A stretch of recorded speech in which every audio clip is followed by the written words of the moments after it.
The jury is returning to the courtroom.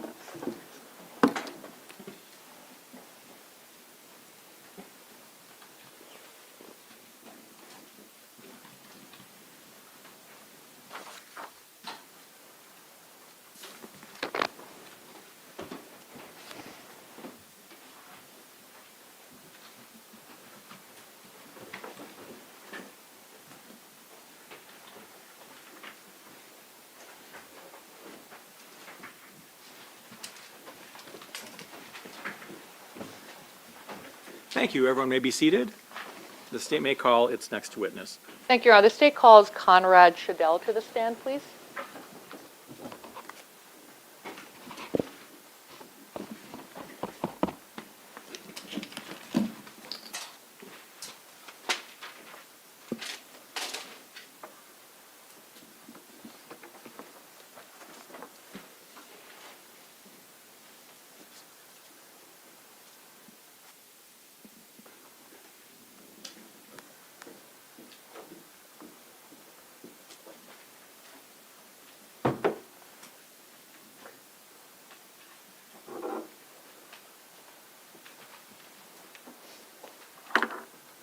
Please raise your right hand to be sworn. Do you swear or affirm that the testimony you're about to give in this matter is the truth, the whole truth, and nothing but the truth? I do. Please have a seat. State your name and spell your last name. Conrad Shadel, Shadel.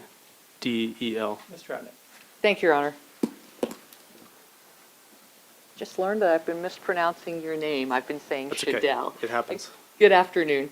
Mr. Shadel, what is your current occupation? A 911 dispatcher. And how long have you been doing that? About 8 years now. What did you do before you became a dispatcher? I was in the reserves and I worked at a retirement community. Okay. And what is a dispatcher? We receive calls from the 911 call takers and triage them and dispatch law enforcement officers to respond. Okay. And what training did you undergo to become a dispatcher? It's usually 4 to 6 months, depending on a number of factors, but you learn how to first take 911 calls and then move on to dispatching. Okay. And you said you've been doing this for 8 years. Who are you currently working for? South Sound 911. And how long have you been working for South Sound 911? For a little over 7 years now.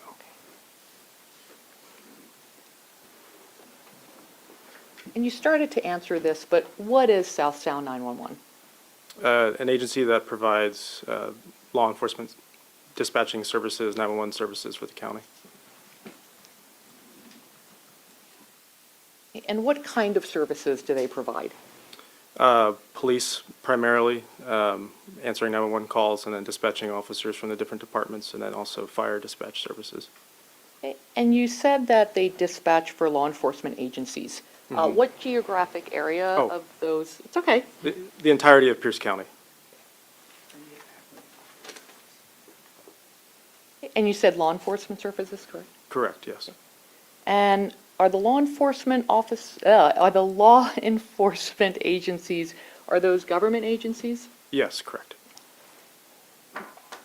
And what kinds of calls does South Sound 911 handle? Everything from a cat in the tree to homicides, suicides, anything you can think of. Would you be comfortable sketching out and describing the physical layout of South Sound 911 as it existed on January 27th, 21? Sure, be happy to. Your Honor, may I have permission to have him do that? Defense? No objection. Granted. Thank you. The markers are hidden in the... Oh, perfect. But you can have And that Your Honor, marked. are you able to see? I noticed you I'm swung going to around. stand up and see, but are you going to have that marked?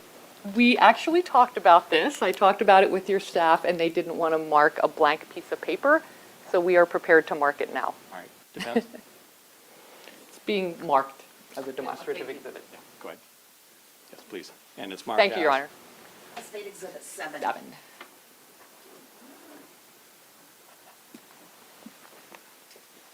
Who am I blocking?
Your Honor, is it all right with the quarter 5 move as well? Yes, okay, I should have said that before, and that's true for council as well, so you Thank can you. see it, of course.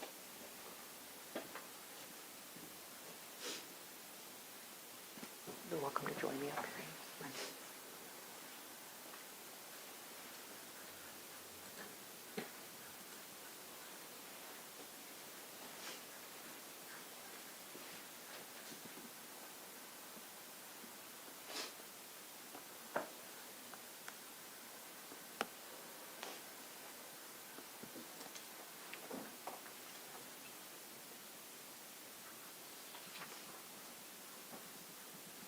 And while this is being drawn, if you're in seat 10 and 5, are you able to see this, or if we turned it, would that help a little bit? You're in seat 10, is that all right? All right, thank you.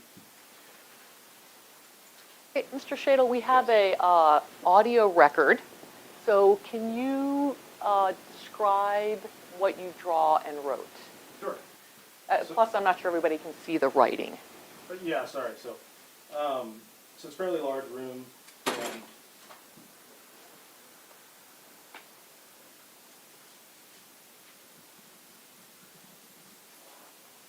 you have what we call pods, which are basically 4 desks in a circle facing out away from each other. And it usually is just related to what radio channels and so forth. But so that night I was working the Lakewood desk, which is here, and Tacoma radio channels that are on this side. County radio channels are down here. So we'd have each desk have somebody sitting at them, dispatching the appropriate calls that come to their screen, computer screen. Okay, and how many pods does South Sound 911 have? 3. 3, okay. Okay, and did you mark the pod that you were in that night? Yeah, here. And that says Lakewood pod, is that correct? County Pod Lakewood radio channel. Okay, so what does that mean that you're in that pod? Who do you dispatch for? So that night I was dispatching for Lakewood Police Dispatch, which also includes Stillicum and DuPont. And so when a 911 call taker takes a phone call, the computer system geographically assigns it to a location, and then it comes to the appropriate dispatcher. So in that case, if I got a call in the city of Lakewood, it would come to my computer screen for me to dispatch. And does that show where the call taker sits? So they're all down here on the other side of the room. They have similar pods as us, but they don't kind of work as a team the same way, so it's kind of set up a little differently. Okay, and are you always in the same pod? No, we move around. Okay, so you said that that night on January 27th, you were dispatching for Lakewood. Okay, how do you know on any given night which officers are available to you? On our computer system, we have basically a roster list. They sign into the computers, and it shows us who's available to dispatch. Hey, thank you. I think it's okay if you sit down at this point. I'll ask. Yeah, I'm scribbling, sorry. No, it was very helpful. Hey, Mr. Shadle, can you please describe the process of what happens when a citizen calls 911? Sure. So when they call in a 911, their cell phone sends a signal, so we have a general idea of where they are. But then we ask them for their address specifically because we need to clarify that. And when they provide that, then we start asking details about what's going on, what's happening right now, and trying to figure out what might be hazards for officers responding. Is there any suspects there, or what do they look like? So just kind of general questions about the scenario. Okay, and when a citizen calls 911, who does it go to? You said "we," and I want to know who "we" Sorry, is. South Sound 911, And who in South Sound 911 takes the calls from citizens? communications officers, or 911 call takers as they're often called. So what is the difference between, is a communication officer a comm officer? Can I use Yes, comm officer is the term, yeah. that? So what is the difference between the comm officers and the dispatchers? Comm officer's job is solely to take 911 calls, and it's considered a first step in the 911 world. You start as that job and then typically would move into dispatch once you gain experienced and so forth. But on the dispatch side, you don't really take 911 calls primarily, and usually only if there's something really big happening and there's lots of calls that the 911 call takers can't handle, then we try to help, but generally we don't take 911 calls.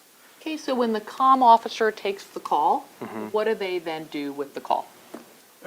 Ask the questions I mentioned before, and then eventually when they have enough information, often called BID, or basic information for dispatch, then they will enter it into the system, and it will come up on the appropriate dispatcher screen for a response.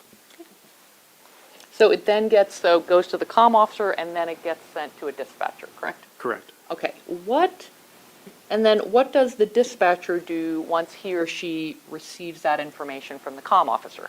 Sure. So we will read the call and basically try to make a determination on how severe this is. I usually compare it when people are asking to how an ER works, where they triage patients. So when you come in, like, are you, just sick, or do you have a broken limb or something like that? And so we're trying to make that determination continually and use our resources and manage them as wisely as we can. So sometimes it can take a little while till someone can go to a certain call because it's been triaged as a non-priority call.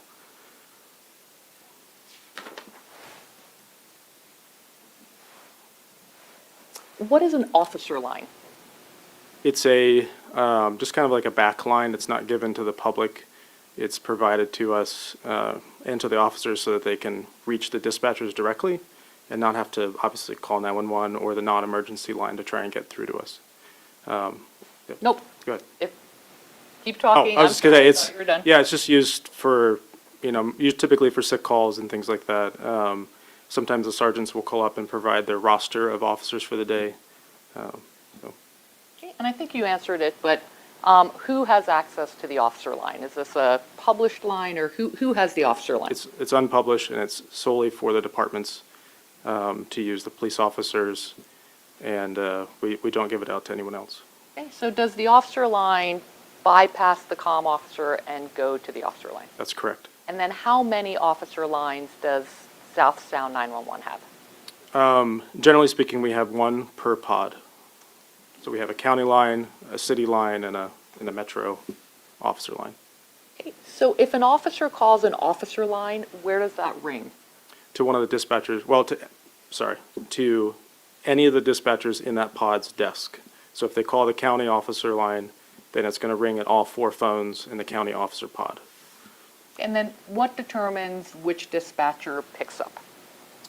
Whoever is not busy at the moment. Okay. Now, you started talking about this before in terms of what the dispatcher does. What are priority codes? Priority codes are a way of helping us triage calls and determine a response, basically. I think that Okay, and how are priority codes determined or generated? the police departments meet with Southside 911 administration, and they make a determination on what they want each call to be prioritized as. And to clarify a little more on that, so we have call types as well, kind of a generic, domestic violence or traffic accident or things like that the comm officers will use, and then those have a predetermined priority level assigned to them based on what the departments have decided they would like. Okay, and can you please explain the interplay between the type list and the resulting priority code? I don't totally understand. How many type lists are there? Oh, type codes, yes. Approx. Oh, I'm sorry, type codes, type lists. Yeah, probably close to 100. Okay. And then when you type information in, does that, in a sense, talk to the type list? Does that make sense? Sure. No, it's determined by the communications officer initially, and then when it comes to us, the dispatchers can choose to change that if they feel that's appropriate, based on the information, because all we can do is operate on the information that we're given, in the computer system, so. And I don't think my question was as articulate as it could have been, sorry. Sure. So, do you know how many priority codes South Sound 911 has? We use 5, I believe. Actually 6, I'm sorry, because that does include priority 0, so 0 through 5. Okay, so they are numbered, correct? Correct, they are numbers, yep. Okay, so from a low number to a high number, right, which generates the higher priority, the low number or Sure. the high number? Yeah, so 0 is the highest priority, and then 5 would be something very, very routine. What is a CAD? Computer-aided dispatching system. That's correct. And how is a CAD generated? Are you referencing like a CAD readout? Is that kind of what you're asking, or just the software in general, or? A. So as a call is processed and handled, the communications officer is writing in what they're hearing on the 911 line, and then the dispatcher is also making notes from what the officers say, potentially looking up history, so we may have, a name, date of birth, those kind of things in there. And then once the call is completed, it's stored in our database with all that information in case something needs to be looked at in the future, so. Okay, and when you say writing in, do you mean writing in or Sorry, typing in? yes, typing it in. And then once that information is typed in, where does it appear?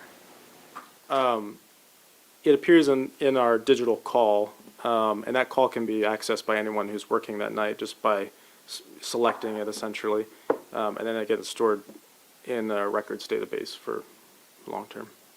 Okay, and what people are able to enter information into the CAD? Dispatchers and communications officers. Okay.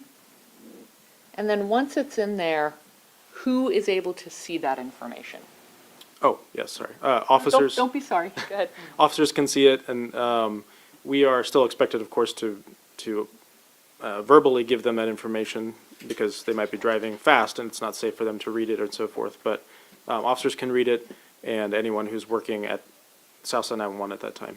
Okay. And how are they able to read it? Is it on a computer? Yes, they have what we call MDCs, or mobile data computers, and so it's just a laptop sitting in their squad car. And generally, what kind of information is put into a CAD? Names, date of birth, what's going on right now, who, what, where, when, why, essentially. Trying to summarize the situation as succinctly as possible. And once a person, a dispatcher, an officer types it in, how long from the time of typing does it take till it hits the screen, so to speak? Once they hit enter on their end, then it just comes to us immediately. So it could take them a few minutes sometimes to get that information. Sometimes there's some kind of disturbance going on, and so it's hard to get that information. So it may take a few minutes. Sometimes it's very quick. It just kind of depends on what the call is. Okay, I guess my question is, Okay. as you're typing in the information, is it in real time on the CAD? Yes, correct. And again, in it's real my time. questions that aren't perfect. No, so you're fine. please. Okay. So I didn't mean to speak over you. What's your answer to my question? Yes, correct. In real time, as soon as I hit the enter key, it shows up for everyone. Okay. And does the computer-aided dispatch system auto-generate any information? It auto-generates the priority code based on the call type that is chosen by whoever is creating the call. Does that make sense? Yeah, so when you type something in, does it say who you were? Yes, yeah, it notates who is making the documentation and basically what computer you're sitting at. Yeah, And what about the times of the entries? and the times as well, yes. Those are done by the dispatcher or auto-generated by the computer? Automatically generated. Okay, thank you. I want to take you back to January 20, whoops, sorry. Does every call to South Sound 911 generate a CAD? Not every single call, but the vast majority do. Okay, and what determines if a CAD is going to be generated? It would just be based on whether it's actually a law enforcement matter. Sometimes people have questions about civil type of issues, like their vehicle got towed by their apartment complex or something like that, which is obviously frustrating, but it's something between them and their apartment company. It's not a law enforcement matter. Okay, and was a CAD generated in this matter? Yes, I want to take you back to January 27th, 2021. Were you working that day? I was, yeah. What shift were you working? Graveyard. Okay, and when is that for dispatchers? It's 6 p.m. to 6 a.m. And which pod were you working that day or night? I was in the county pod, And who were you dispatching for? Lakewood Police Dispatch. I want to talk to you about a call you received from Sheriff Troyer that morning. Do you know which call I'm referring to? Yes, Okay. Have you listened to that call since first receiving it on January 27th, 2020? I have, yes. Okay. When was the last time you listened to that call, if you recall? About 3 days ago. Okay. Your Honor, we'd move to admit by prior stipulation the call and ask to publish it to the jury by playing it. Exhibit number? 6. Is that, No objection, and we agree. There was a stipulation. is it Exhibit 6? It is Exhibit 6, Your Honor. No objection, Exhibit 6 is admitted. Good luck.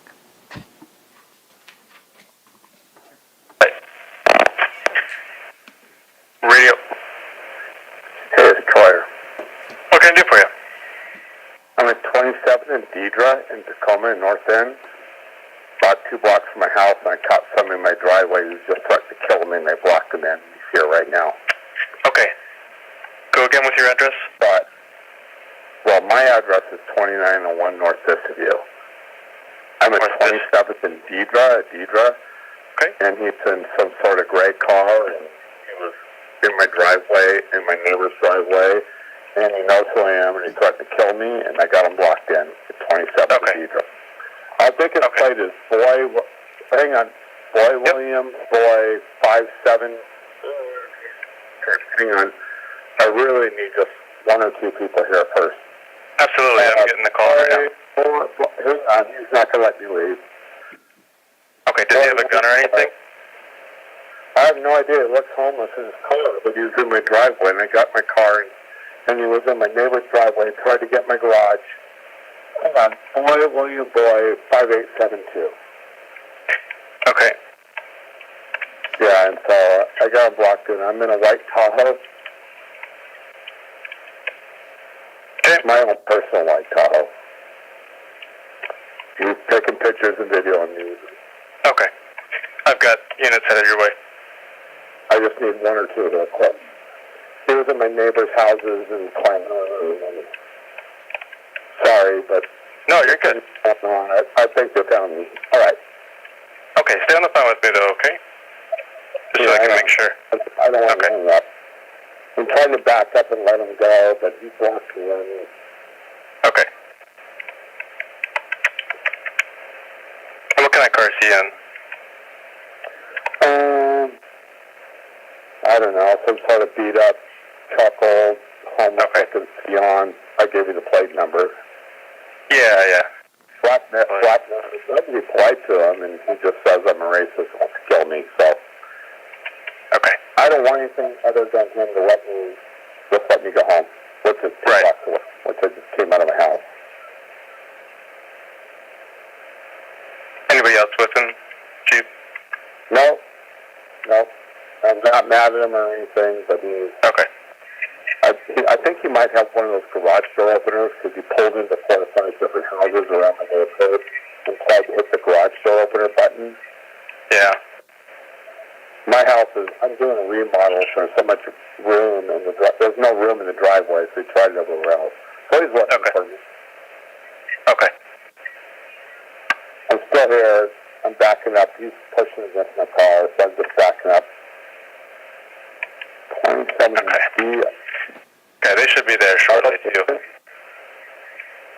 The address?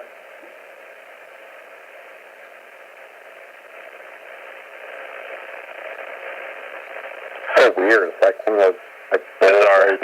stare downs. He's just staring at me with headlights on. And, Okay. I'm glad we're a couple blocks from my house, and his license said to kill me for probably. Yikes. Do you hear the officers? No, I don't hear anything. Got It's a here, weird okay. road off 29th and Bisbee, 2 blocks above my house. Okay. No. Yeah,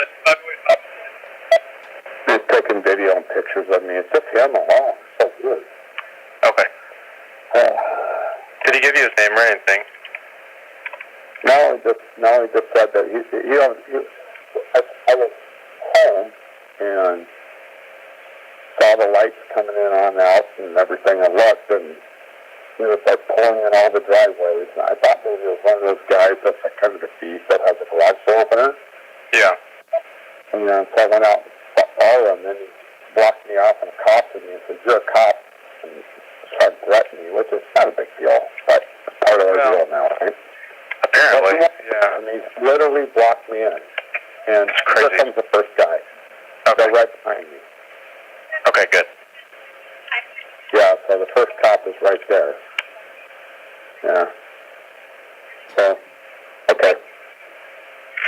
Okay, well, if they're with you, I'll let you go, okay? Thank you. Come with You me. betcha. Okay, great. All right. Thank you. All right, bye. Bye. Were you able to hear that okay? Yes. Mr. Shadle, is that a true and accurate recording of the call you received from Sheriff Troyer on January 27th, 2022? It is. Okay. And how did you receive that call? On an officer line. When you picked up the officer line and the officer began talking, did you know who you were talking to? The voice kind of sounded familiar. Yes. Okay. And how is Sheriff Troyer's voice familiar to you? I've spoken to him a few times in the past for when he was a PIO. We were supposed to call him for certain high-level incidents. And can you tell the jury what a PIO is? Sorry, Public Information Officer. Okay. And just briefly, what does a PIO do? My understanding is that they are the link between the department and the public and the news media, so they're providing updates and things like that. And so I know that PIOs will typically get calls in the middle of the night asking them, hey, did you hear or do you have any information about this incident that happened? And so they like having a heads up about what is going on, essentially, because they're not always monitoring the radio. So So as a dispatcher, have you had to call Sheriff Troyer before? a few times, maybe 3 times or so. Okay. And did he also identify himself when you picked up the call? On this particular call you're talking about? Yes. Yes, of course. Yes. Okay. And is a PIO different or the same as a sheriff? It's a different position than the sheriff. Okay, so on January 27th, what was Mr. Troyer's position? He was the sheriff. Thank you. Do you recall what time this call came in on the officer line? It was around 2 a.m.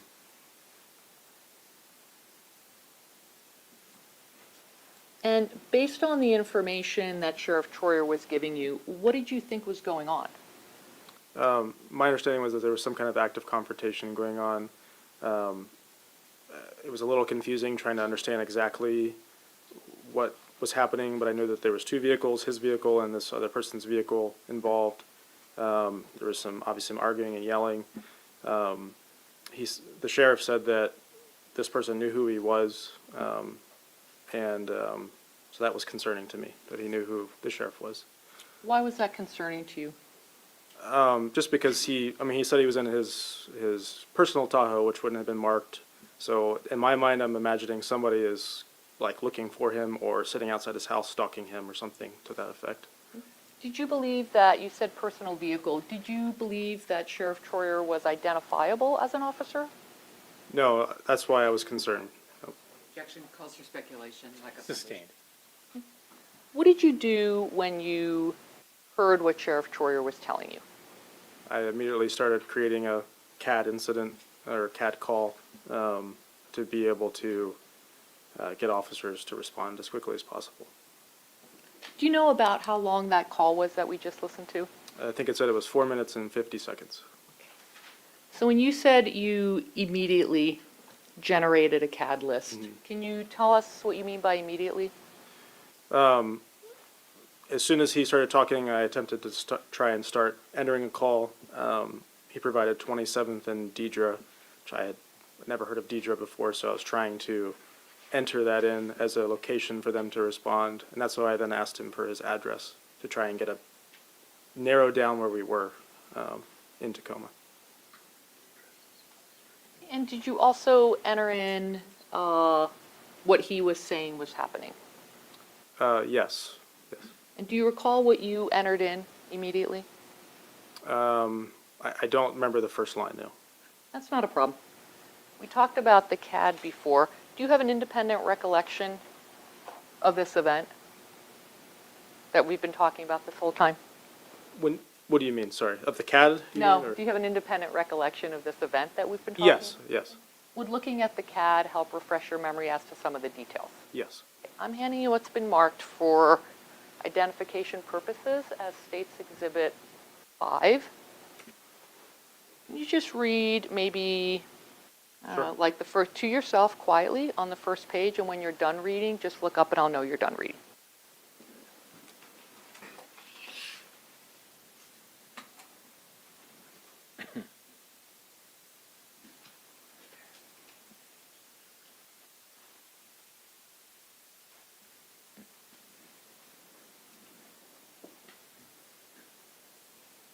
I'm ready.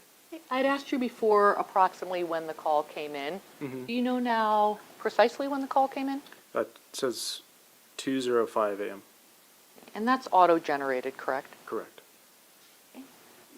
And once you started receiving information, what did you type into the CAD? I typed at 27th and Deidre making threats to kill. Okay. And then after that, I put the plate in that he had, Sheriff Troyer had given, and then I wrote, Troyer is calling in stating male subject making threats to kill him. He's in a white personal Tahoe. okay, and all of that information we just talked about, how quickly was that entered?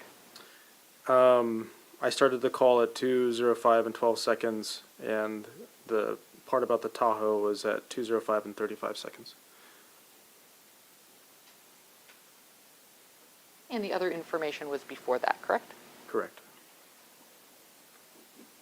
What priority code did this generate? Priority code 0. And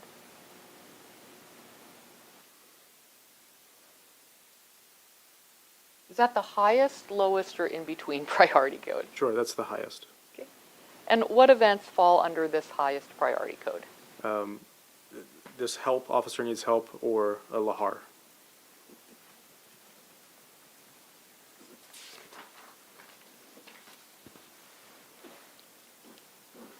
You testified that you entered in the preliminary information that you were receiving immediately. Okay, why did you enter that information immediately and not listen to the whole call? In my perception of what was going on, waiting any amount of time could be a life or death situation, so I didn't want to wait.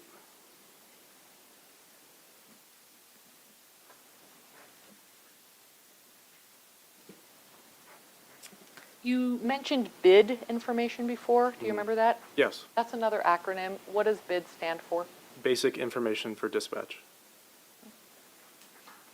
Did you get all of the basic information for dispatch during your call? I don't think I got every single thing, but pretty much, yes. Okay. Who normally takes the BID info? 911 communications officers. Okay, so the comm officer. Correct, yes.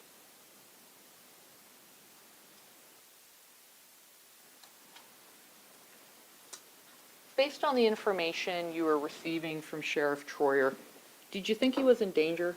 I did, yes, Okay, and why did you think that? because he stated someone was threatening to kill him. Was there anything else he said that added to that?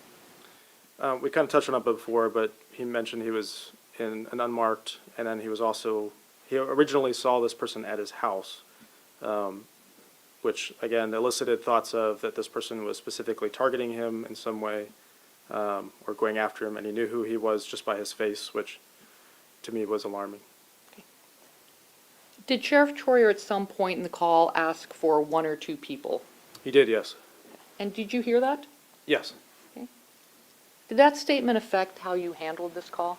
it did not, no. Okay, why not? Mainly because at that point, we have a situation going on where someone's making threats to kill him, and I have to respond to that as best as I can. It's known among dispatchers that officers can downplay things at times, and just ask for, I just need a couple of units to help or something like that. And I had to take him at his word that someone was threatening to kill him. I can't disregard that. Did Sheriff Troyer later qualify or add anything to the 1 or 2 car statement that you took note of? No, not that I know of. Object, that's vague, Your Honor. It was so vague that he said no. Yeah. So sorry. Think about that for a second. Overruled. Well, unfortunately, he said no, but thank you, Your Honor. Did Sheriff Troyer specify how quickly he wanted the 1 or 2 cars, or at what speed he wanted the 1 or 2 cars? I believe he said 1 or 2 cars here quick. And did that impact your decision-making, that Yes. qualifier? Yes. How so?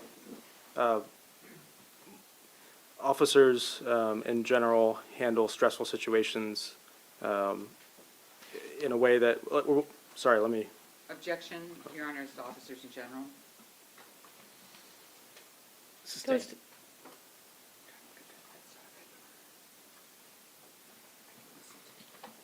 When you're when you're talking to an officer as a dispatcher, Mhm.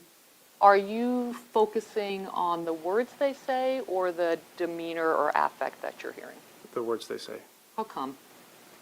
Because they are constantly in stressful situations, and so the tone of their voice does not usually reflect what's actually happening. And that's even on the radio, it's not just on the phone. We are taught that as well as dispatchers, to have a even tone, because as you can imagine, if you got really excited and really loud and things, it would be difficult to communicate. And how many times during this call did Sheriff Troyer tell you that someone had threatened to kill him? I believe 4 times.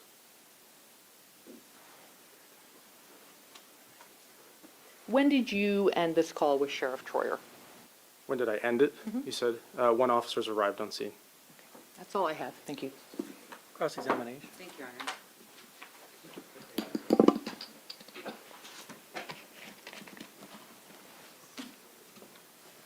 Good afternoon. When Sheriff Troyer made the statements about a threat, is it fair to say, sir, that it was said over a couple or more times until you acknowledged what he had said? In other words, he repeated it until you acknowledged what he said. I'm not totally understanding that question. Well, in other words, from what you remember of the call. Yeah. You listened to it recently, correct? Mhm. Isn't it fair to say that the repetition that's just been described by the prosecutor Okay, preceded your own acknowledgement of that threat? I understand. I guess. Okay. To the best of your memory, Sure. right? Yeah, sure. And when he talked about a threat, wouldn't it be fair to say, and based on your experience and training, Sure. that he wanted officers that would be coming to the scene to know what they might be facing? Of course, yes. Do you know what a hazard report is? I'm not familiar, no. Are there any ways for police officers to flag certain people or cases for officers in the future to know when they go to I their understand. home? Yes, Explain that, please. yes. So if an officer chooses, they can put what we call a hazard on your address in our computer system, so that when you put in the address, it just has a little flag, and it says, hey, you should read this, and it can say, this is officer or so-and-so's house, just so that you're aware and can, respond accordingly. So basically, warning other officers, beware, there's a hazard potentially. Sure, and it can also work in the other way, in that you can put that on somebody who has in the past said dangerous things or Exactly. made threats to law enforcement, something like that. So, in the sheriff wanting other officers to know what they might encounter, that's very Yes. similar, isn't it? Sure, yeah. Okay. Because you don't want officers to walk into harm's way. I mean, if you Correct. just said something like someone threw a newspaper in my house, right, it'd be a whole different response. Yes, correct. Or danger level, potentially. Sure. No danger necessarily from a newspaper, correct? I wouldn't think so. Okay. Let's talk about threats to kill. What kind of threats to kill have you heard about in your work? Anything. Like? Guns, knives, axes, really anything. Strangulation. Yeah. Does that answer what you're... Yes, partially, thank you. How about verbal threats to kill? Gotcha. Yes, it happens fairly often. Can you tell us some examples, please? Sure. Usually it's a domestic type of situation where an ex of some kind is making threats to kill a family member or that person in question who's calling in. Okay, I'm going to ask you more specifically. Sure. For example, a death threat indicating someone's going to suffer immediate or imminent bodily physical harm and die. Yes, correct. Okay. Or the threat is directed as a witness and saying you're going to die if you're going to testify, try to Sure. testify. That they're sending an email, for example, to an ex and saying you're going to come kill him and their entire family. You've probably seen those. Yes, correct. Posting on social media, you have an intention to physically beat someone or to death. I mean, things like that. I mean, there's a whole array, right? Yes. You probably heard everything.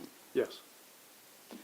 Did the sheriff tell you exactly what the verbiage of the threat was? He did not, no. Okay. When he asked, I want to be clear on this, he only asked for 1 or 2 units, right? Correct. Yes, When we're talking about units, he only asked for 1 or 2 right, cars. right. Did you put that in the CAD or the call? I did not, no. Okay. Wouldn't that have been important for you to put in what he said, which is I don't only want 1 or 2 cars, not 7, 8, 9, 10, or 40? Sure. Yeah, yes, it would have been. Why did you not put that there in the CAD or the call? Sure. I don't know that there's a specific reason, other than, in the moment, my concern was his immediate safety. And when an officer or deputy or whoever is saying that they're in danger, my focus is, as a dispatcher, is getting units there quickly. Because I didn't note some of the other things either about being in his drive. At least I don't think I did. But yeah. Did you think he might be playing down the incident? I thought it was possible, yes. And why was that? Just with my history with working with law enforcement,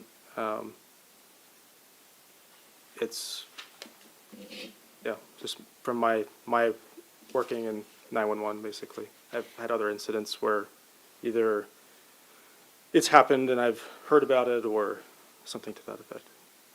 Would you agree that Sheriff Troyer was calm considering the circumstances? Yes, I would. And you just mentioned you thought he said something about a threat 4 times. Could it have possibly been 3? I'm not sure.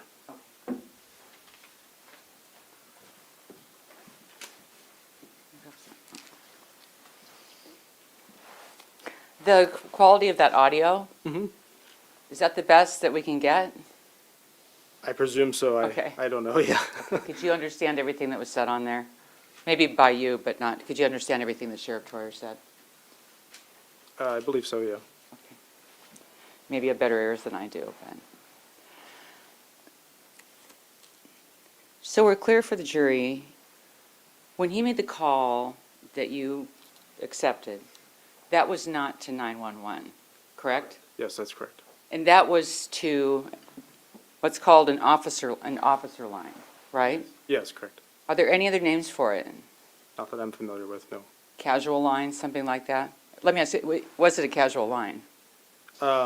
Generally used as a casual line, yes. I could characterize it that way, but And can you tell the jury what kind of purposes that line would be used for, or was used for back then? sure. Just calling in about being sick for your shift. I mentioned sergeants calling about having like a roster for the day, who's working for the day. Or sometimes to discuss a call with a sergeant if they're trying to determine response. Okay. But, so when you were there in the pod, this is, you pointed out, you don't have to sit down with Okay. me, but I'm on the right part of the diagram? Yes, Over correct. here. Mhm. So when you were in this part of the pod, you were only doing that officer line, answering the officer line, or not? No, I was working a Lakewood Police Radio as well. Okay, so how did you know which would be coming in from which line? It just rings on our desk phone, and so if I'm not busy, then I just automatically answer it as part of my duties. Okay. How often do you get calls on a regular basis on the officer line? Maybe 5 to 10 times a night. Okay. For the things you just talked about, very casual things? Yes, correct. And that's almost always the case? Yes, correct. So if an officer or sheriff or deputy or anybody else wanted an emergency response, they probably wouldn't call on that line, would they?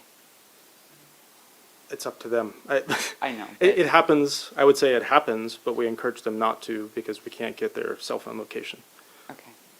Can you recall, as you sit here today, anybody that's ever made a call, emergency call, saying they were threatened to be killed on that line? An officer? Not to my knowledge, no. And you've worked there how many years? 8 years.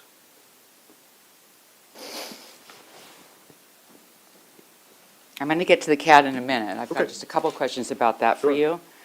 At any point, did you ask for a massive, quote-unquote, massive police response? Did I or the Did you? Oh, by entering help as the call type, yes, that would elicit a massive response. Next question. Yes. At any time, did the sheriff ask for a massive police response? No, he did not. And that's very clear, right? When you say very clear, what do you mean by that? Did he ask for a massive police response or a Did not typical kind of- verbally ask for massive police response, no. That's my question. Okay. Thank you. In terms of prioritizing the call as a 0, Mhm. which is the highest, Yes, that was your decision. correct. That was not the sheriff's decision, correct? That's correct, yes.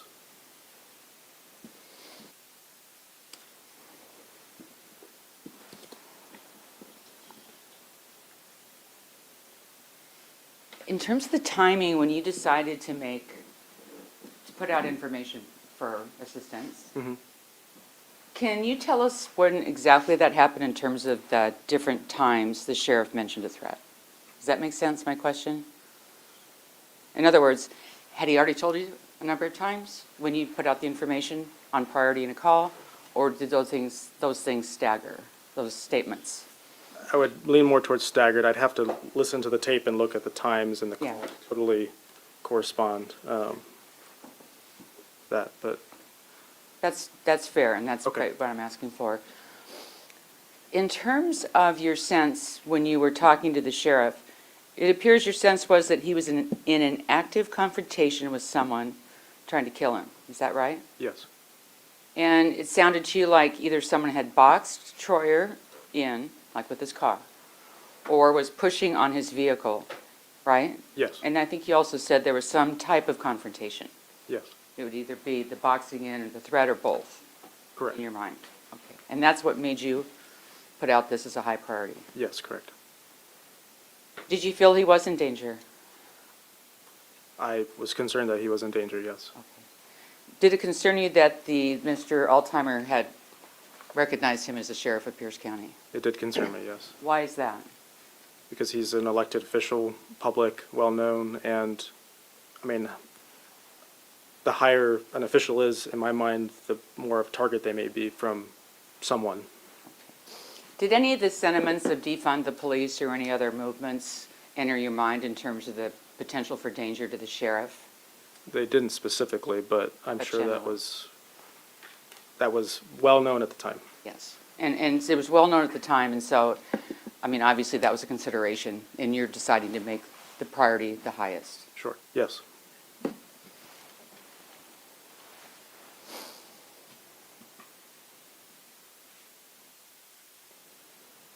Did you tell him that you were going to send help? I believe so, yes.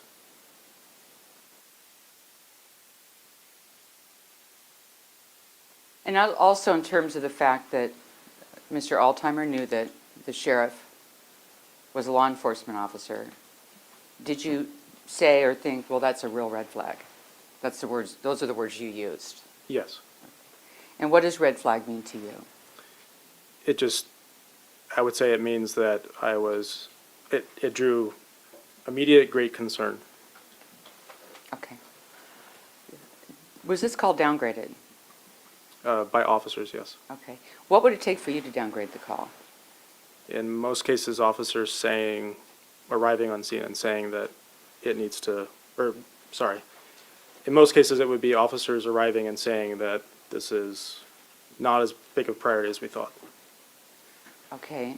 You had a little difficulty with the location because you weren't familiar with Deidre Street, is that Yes. right? You just hadn't heard of it before. Well, it's that, and the spelling of it is what, our computer system is not anything like Google. So if Okay. you type in Deidre with the I before the E or vice versa, it's not going to find it. So Okay. I'm trying to type in 27th and how I thought you'd spell Deidre, and it was not validating, which is then why I asked him for his address. Okay. Did you have any trouble understanding him? No, I wouldn't say so. Okay. Obviously, maybe a little clearer than we heard today, but Yes, I would okay, say so, yeah. that was really my question. I'd like to show you what's been marked Exhibit 5, which Sure. is the CAD. I don't think I walked You away still got it in with- your hand. sorry. I do have a copy, yes. Okay, Yep, thank you. Yep. Makes life a little easier. I'm sure I didn't walk away with it. Can we start at page 6 of 14, please? Starting at 20905. Up near the top of the page. Okay, Are you with me? yes. Does this indicate, it says RP seeing TPD arrive. What does RP stand for? Reporting party, And that would be the sheriff. correct. And it says seeing TPD arrive, that means Tacoma Police. Yes, correct. So again, that would have been at 20905. Yes, correct.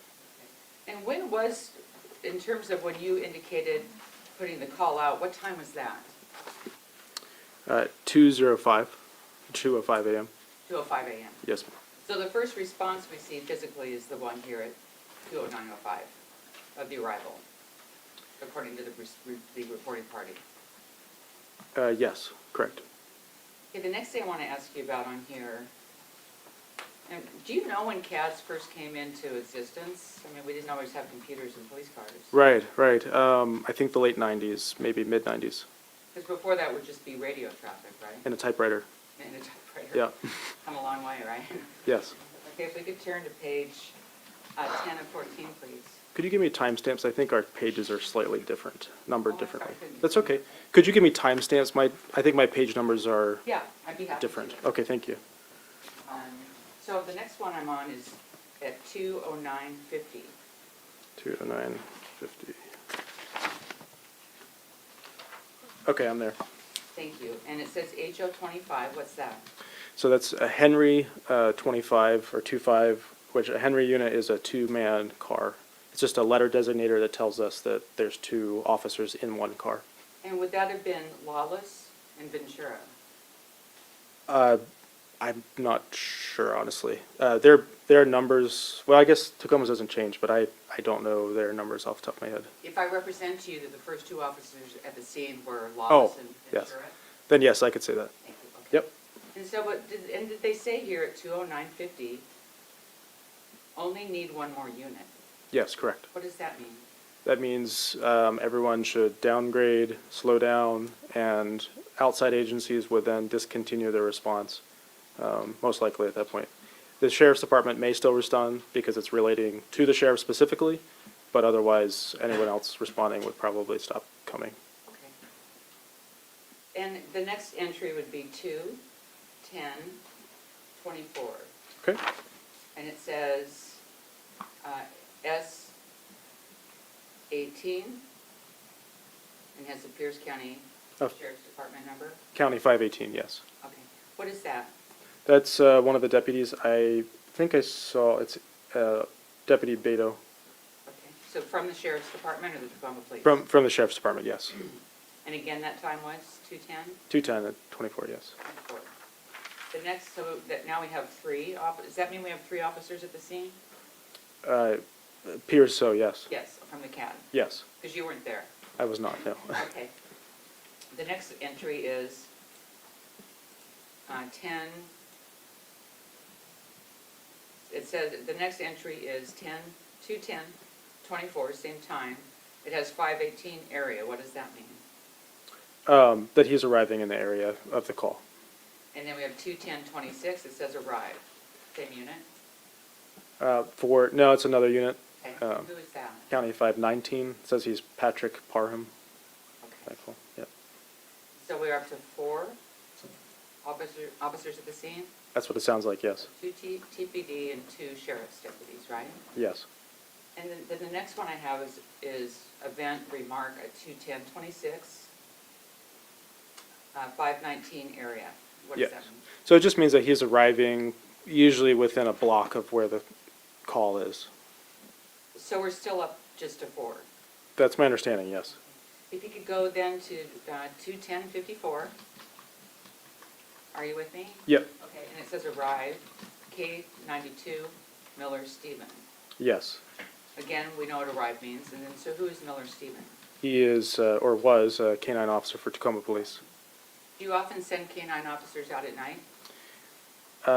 They actually kind of operate on their own. We don't really dispatch them to calls much. They respond on their own. They just decide if they're going to go to a call or not, basically. Okay, but we have a K-9 officer here. Correct, yes. And don't you usually use, if you know, K-9 officers to find people, Yes, correct, yeah. potentially? Correct, yeah. Thank you. Okay, the next one is at, let's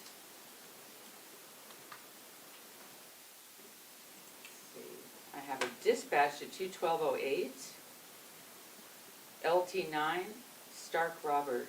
Can you find that there? Yep, I'm with you. Can you tell the jury what that means? So, Lincoln 9, who is one of the Tacoma Police lieutenants, was dispatched to the call. I'm not sure if he asked to be added to the call or what, but Okay, but at this point, we know that the 2 officers that arrived first said they only need 1 more unit. correct. Can you explain why we're seeing these other officers responding and indicating things on the CAD? It's going to be at that point their decision whether or not they're going to continue or not. We would be at, there's another timestamp I saw in here, but, oh, yeah, Henry 2.5 says cancel the beeper on north. The beeper is our emergency tone going out. So once that really went out, then anyone coming in would probably cancel at that point. But that's, again, up to them. And that's very important, isn't it? Yes. What time did that happen? That was at, where was that at? Sorry, I just saw it. Now take your time. There's a lot of information on here, right? Yes. That was at 2:10 and 54 seconds. Okay. So at that point, just so we're clear, 2 officers are there, they said, maybe we need 1 more. And then that information went out to stop, or did other officers come before that information came out to stop? It's hard to say because most of these responding officers are on multiple different radio channels. Right. And so each dispatcher at those desks, I don't know when they specifically might have said, without the transmissions and stuff, when they would have necessarily said that, because it might be 30 seconds till they say that, or it's kind of hard to tell, honestly. Well, we just talked about a K-9 officer. Yes. So was that information put out before or after the K-9 officer said they were responding? The initial about 1 more was before the canine officer arrived. So, Yes. so basically the people we just talked about were all before the canine officer and the other few. Yes, Where you correct. said, we're done, no more need to go, right? Yes, correct. And what does the tone sound like? It's just an audible beep sound that goes about every 10 seconds or so, and it's a way to ensure that no one who is not involved in what's going on talks on the radio. So that way, if one unit talks at the same time as another unit, then only one of them is heard by everyone. And so this tone then is to say, hey, stay off the radio unless you're directly involved in this incident, so that we can make sure the people who need to talk can be heard. And is that observed? What do you mean by That observed? people stay off the radio and? Oh, yes. Oh, very much so, yes. So from the time you put out the information about seeking assistance, let's just say Sure. that, until the time you called it off, how much time went by? It looks like 4 or 5 minutes or so. I'd have to, yeah. Do you want me to give you exact, or? Yes. Okay. So from 2:05:12, Until you called people off, is what I'm saying. sure.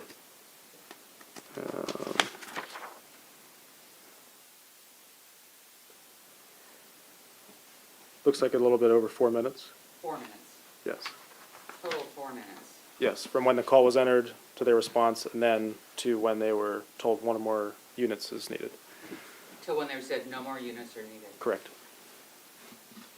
Up until the time you said no more units were needed, based on the CAD and your knowledge of what happened here, how many units were actually there in that time frame?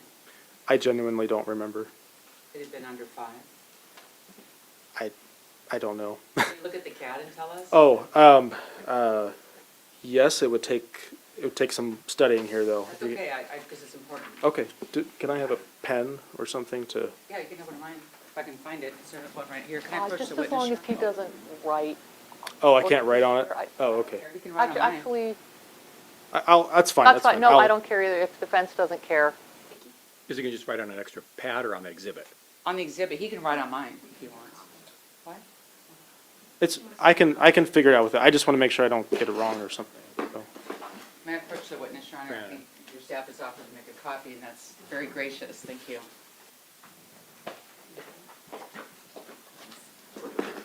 I only Thanks. bring it up in case another witness, if we can make it, I think the court's tracking. Yeah, the court would prefer No, not please. marking on the specific exhibit, so this copy would work at least to assist in the questioning. I'm sorry, you prefer that he actually write on? That he not write on the Yes. exhibit that's been admitted. Exactly, Your Honor. And so we'll just use a copy, and I think I'll mark that, though, so we have it too. That's all right. After he's finished? Yes. I need to be able to talk to Barb.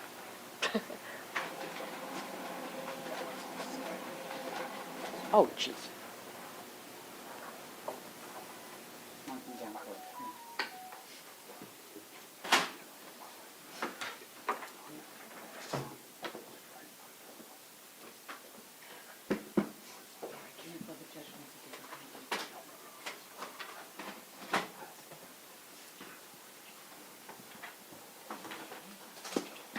If I could just take a moment with opposing counsel. Of course.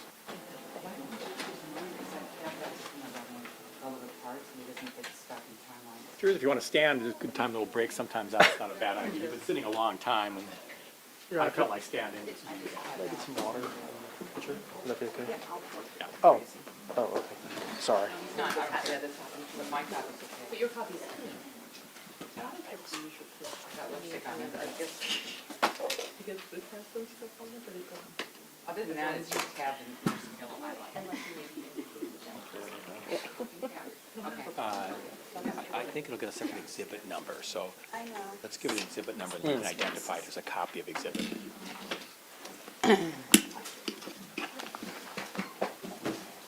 Your number 10, are you able to see the witness with that easel on the way? Thank you. So we're gonna give this exhibit A. Yeah, and I think what I'll do, if this works, is do A and make this one B, because mine's tabbed. And that might be easier for him, but I'll see if it is. And I've showed this to counsel. Would you rather have yours marked? Yes, Your Honor. Would that work better if we just had yours that's tab I marked? think so, Your Honor. Trying to just make this A? Is it going to be Exhibit A? Yes, yes, thank you. And if clear, Exhibit A is a copy of Exhibit 5? 5, Okay. Your Honor. What's been marked for identification as Exhibit A, Your Honor, is a copy of the state's Exhibit 5. It's my copy, which I've tabbed and highlighted some things I've just talked about with him, so it might be easier for him to, Are you planning on offering it? not yet, Your Honor, but I Because think. if you do, then it shouldn't have your marks on it. I think I can wipe these out, Your Honor, Actually- but I don't think I will be offering it. I just want it to go faster with the witness. And I showed this to counsel. Dave's in no rush. I want to accommodate, but what- Ms. Chatnick, your perspective? I suppose if she tries to offer it later, we could swap out the first Yeah. page or something. All right. It just, That's the only place I wrote it. I'm, Thank you. All right, so it's been marked as Exhibit A, it's not been offered yet. Ms. Bremner? Thank you, Your Honor. May I approach the witness? Granted. Thank you. I'm going to show you Exhibit A, and Okay. it's my copy of the CAD. Okay. And I don't want to be over your No, shoulder you're too fine. long, but there is some writing from me on the top. Oh, I can't read it. You I probably can't can't either. And then if you look at the tabs here, some highlighting, it's just gets you a little closer. Sure. Okay? So can you ask what you would like me to do again one more time to make sure I have it? The last question read back. Is that okay? It's an audio recording, we wouldn't have. Some of the Tacoma courts have a court reporter, Your Honor, so I'm glad I learned it early on. Yeah, Superior Court does. I feel like we're in a Superior Courtroom right now. I also indicate your last question was the number of units that arrived. Thank you, Your Honor. Prior to being canceled? Or Yes. okay. Thank you. Got it. Just want to make sure I had it. Yes. And just take your time and let us know when you're ready to answer. Thank you.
So between the time when Henry 025, again, Tacoma two-man unit arrives, but he doesn't arrive himself on his computer, so we don't have it noted in here.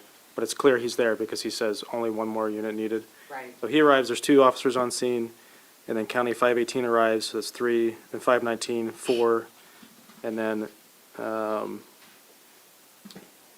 Canine 2 arrives, and then Henry 025 says cancel the beeper. So 5 officers before they cancel the beeper. But it's after they say one more unit. Thank you. Finally, you didn't say on the call or through the CAD that the sheriff only requested 1 or 2 units, right? Correct. Was there some, did your supervisor say that should have been included? Yes. Thank you.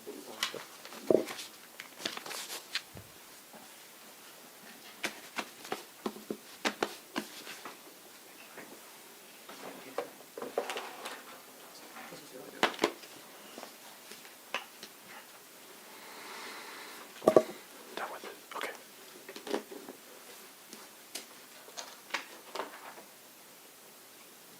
More questions, Ms. Bremer?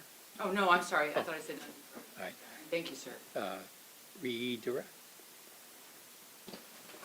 Yeah, we're almost at the break, and is it possible we take the break a little early while we deal with an exhibit issue here? Defense? No objection. Yeah, none from me either. So members of the jury, at this time, we'll go ahead and take our afternoon break. No talking about the case, no research, and leave your pad or your notes there, please.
Yeah, I was in trial in front of Judge McCoy in Superior Court, but at least it was Zoom.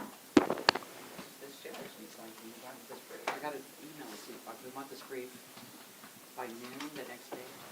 I remember, it was like. That seemed my strain.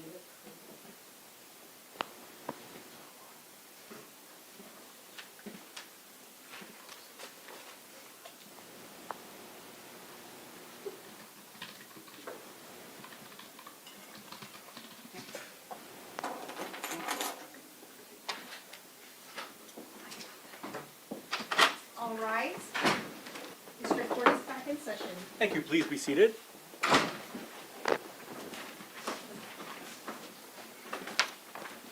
Is the state ready to proceed? Yes, Your Honor. Defense. Just do it by moment, Your Honor, yes. Of course. We are.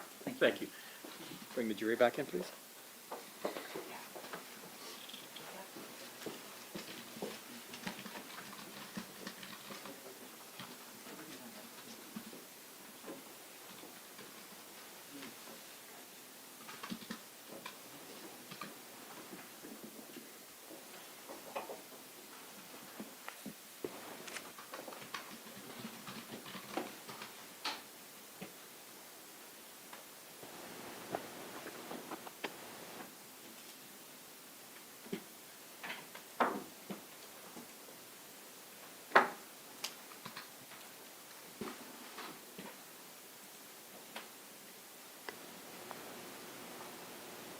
Jury is returning to the courtroom.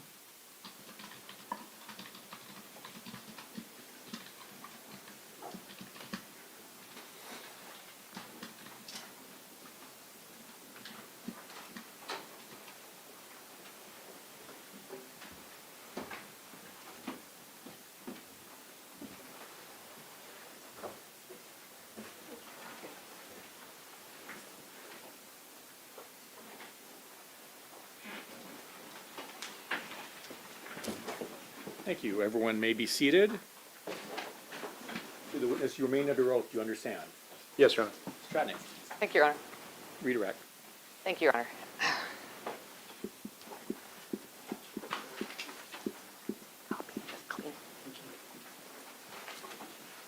Mr. Shadle, I'm handing you State's Exhibit A, which I'll represent to you is a clean copy of the CAD we've been talking about. Can you assure that that's correct?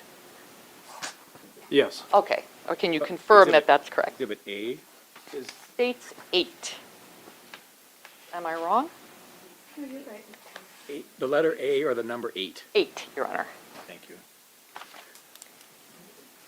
Okay, and Mr. Shadell, you testified that at some point the officer on scene downgraded the call, correct? Yes, correct. Okay. Can you tell us how many police units began responding to the scene prior to that call being downgraded by the on-scene officer? I would need to go through this, but yes. Okay. Do you need a pen to do it? I've got that thing. Oh, a highlighter. If Highlighter. you could please do that. Sure. And take the time you need.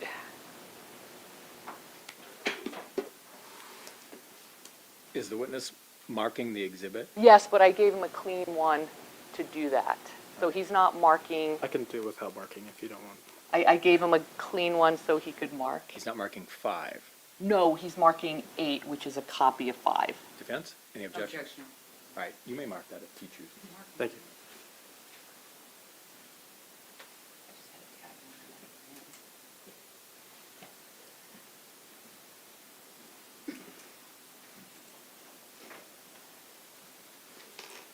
While he's doing that, Your Honor, could I retrieve our Exhibit A?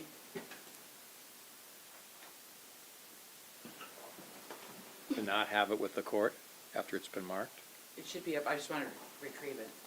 Thank you, I To just didn't keep want. it or to look at it? Just to look at it. Of course, I'm sorry. Yes.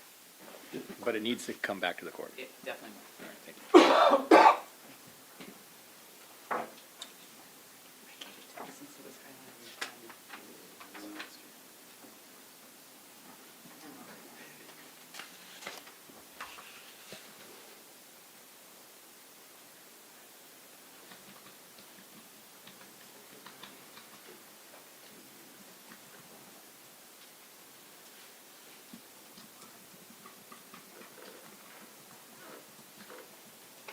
while the witness is marking that, to the attorneys, we've noticed that the green line, that's the audio-video line, if you step to the left of that from where you're standing, we have difficulty hearing the audio.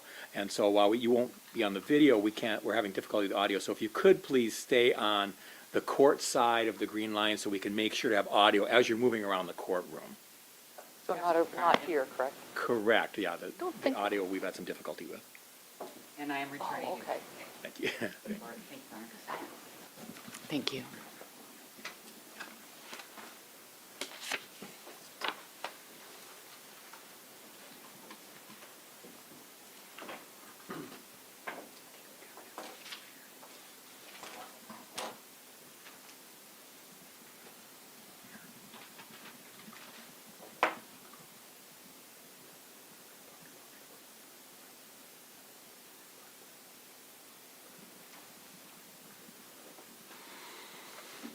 Do you have an answer?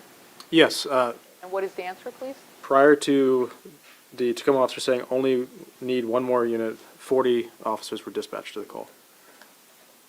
When you say dispatched, does that mean they were headed to the location? Yes, correct.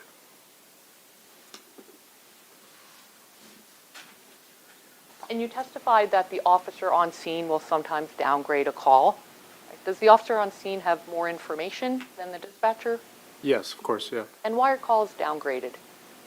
Um, Why is a call like this downgraded? Sure. When officers are en route, code or priority with their lights and sirens, it's a safety issue. And so,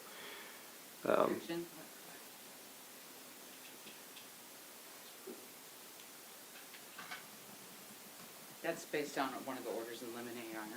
I don't believe so, Your Honor. They asked about the call being downgraded at length, and I'm asking why that occurred. Objection overruled, and the question was specific to this incident, not general practice. I did say that. Thank you, Your Honor. Thank you, Your Honor. Go ahead, Mr. Sheo. so it's a safety issue, so that officers and deputies are not driving 80 miles an hour, 90 miles an hour through traffic, or whatever the circumstance may be. Okay. And there had been discussion about looking at the CAD to determine which officers physically arrived at the scene, correct? Yes, correct. When an officer physically arrives at the scene, how does it get to the CAD that the officer has arrived? So he either has to verbally acknowledge over the radio, and he would call up on his radio and say, I have arrived, or there's a button on their computer screen that they push that says arrived. And in your experience, particularly in a high priority call, do the officers always take the time to do that? Rarely. That's all. Thank you, Your Honor. Recross. Yes, Your Honor, if I just have a moment. Yes.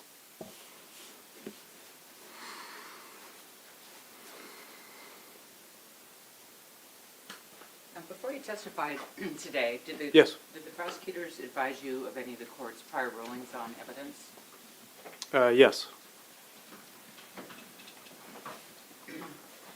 40 units didn't go to the scene, right? Correct. And they basically would indicate that they were not going somewhere. Is that right?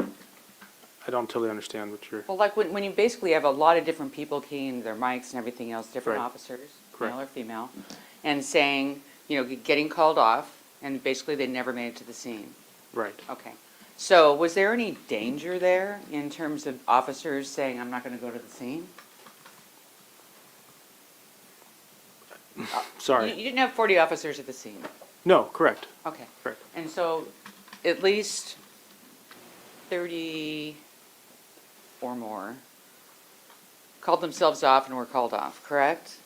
Correct, yes. And that happened pretty quickly, isn't that right? Within several minutes, yes. Okay. So with respect to what you were just asked and what was suggested, Got it. there wasn't a huge danger, was there? I don't know necessarily how to answer that. I'm not the one driving the police cars. I don't know when they, started, if they did lights and sirens. That's up to them. You'd have to honestly ask each one of them. Going back to just dealing with your supervisor, there's a report that says that Sheriff Troyer stated twice that he only needed 1 or 2 units. Your But Honor, you object didn't- to outside the scope. I think it's within the scope, Your Honor. of how many? It- Could I The ask? scope has to be based on what I just asked, which was about the number of officers going to the scene and the number that arrived. That's all that I asked. This is outside that scope. Please ask the question. Thank you, Your Honor. Do not answer the question. All right, thank you. Starting again, that the sheriff had stated twice that he only needed 1 or 2 units. And the criticism in this report was that you didn't put this information into the call, right? Okay, objection sustained. Beyond the scope of Your Honor, redirect. if I could just make a short record on this. She just indicated that there were 40 that could have potentially responded, and this was a danger. The fact is, that's not my client's fault. He asked for 1 or 2. Okay, counsel, we'll have witnesses testify. The ruling's been made. Okay. Please go to the next question. Thank you. Did they say that you'd not followed the basic call handling Your Honor, policy? same objection. Sustained. In your mind, should you have put out that the sheriff only asked for 1 or 2 cars or units? That would have been good to include, yes. Okay, and why is that? It would have helped determine the response. Okay, and you didn't do that, isn't that right? That's correct, yes. Thank you. Anything else? Redirect? One question only. Mr. Shadell, as you sit here today, given the information that Sheriff Troyer was giving you, do you still believe that this call warranted being toned out as the highest priority officer needs help Objection. call? Objection beyond the scope, leading. Sustained. Thank you. Nothing further. You may step down. Thank you, Your Honor.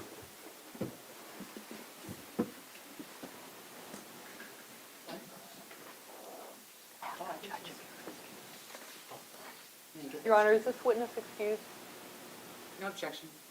State, do you want to recall? No. Right. Yes, you are excused from the case. Thank you. State, Your Honor, Officer Barron is next. thank you.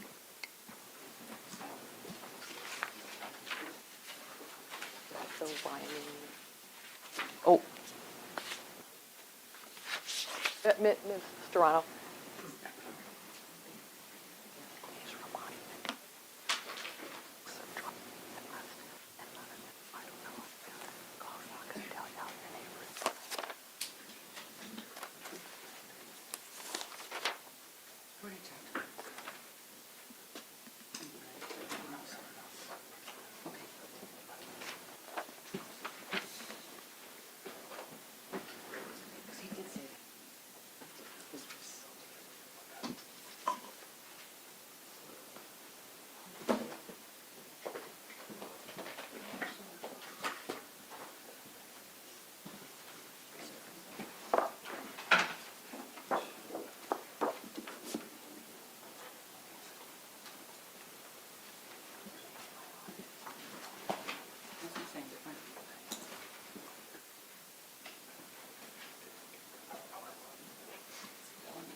Raise your right hand to be sworn.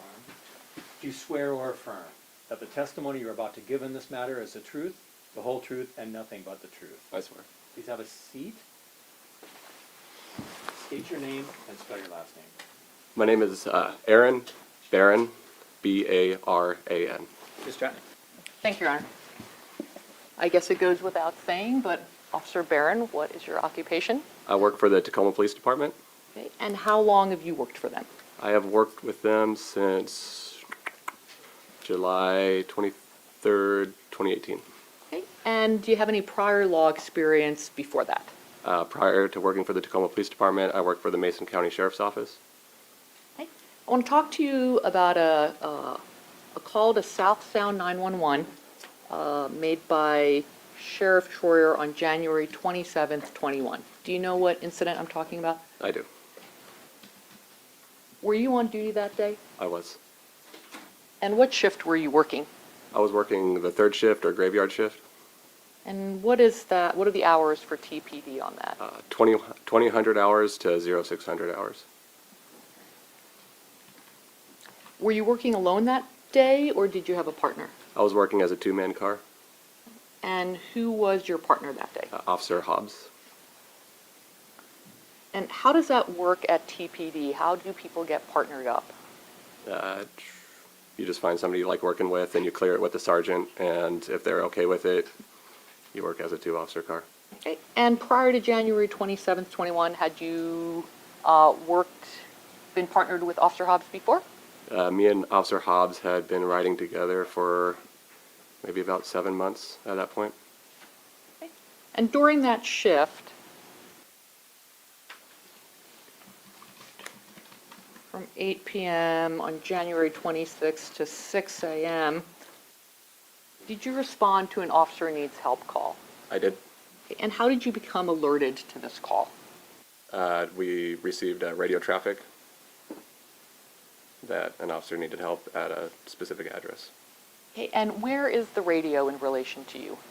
So we were outside of the car investigating a prior separate incident at the time, so it was on my portable radio right here that I was alerted. Okay. So when calls come out, do they go to the portable radio and do they also go to the car? Yes, they go to both, well, all radios on whatever channel they're dispatched on. Where were you when you heard this call? I was outside of my vehicle. Are you asking for like an address I was at? A location. If you don't know the exact address, that's fine too. 6th and Orchard in the north end of Tacoma. Okay. Were you there with Officer Hobbs? Yes. Why were you guys there? We were investigating a flashing light. Looked like it might have been a fire alarm at an apartment complex, which it wasn't.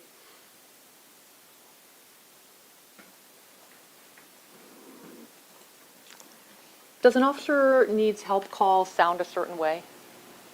Well, there's usually it comes out, or I believe that one came out with tones, so a high priority call would get toned out to get every officer's attention to pay attention to the radio, and then they would dispatch the call from there. Okay. And does the tone accomplish anything else other than getting your attention? It's primarily to, tell everybody to be quiet and listen to the radio because some important information is coming out. And you said that priority calls are toned out. So what about other types of calls? Are they not toned out? Non-priority calls wouldn't be toned out. And what priority level was this call? I believe it was the highest priority.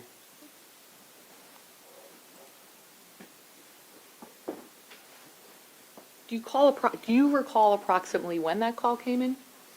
I couldn't give you the exact time. It was late. Was it after midnight or before midnight? I don't recall the exact time.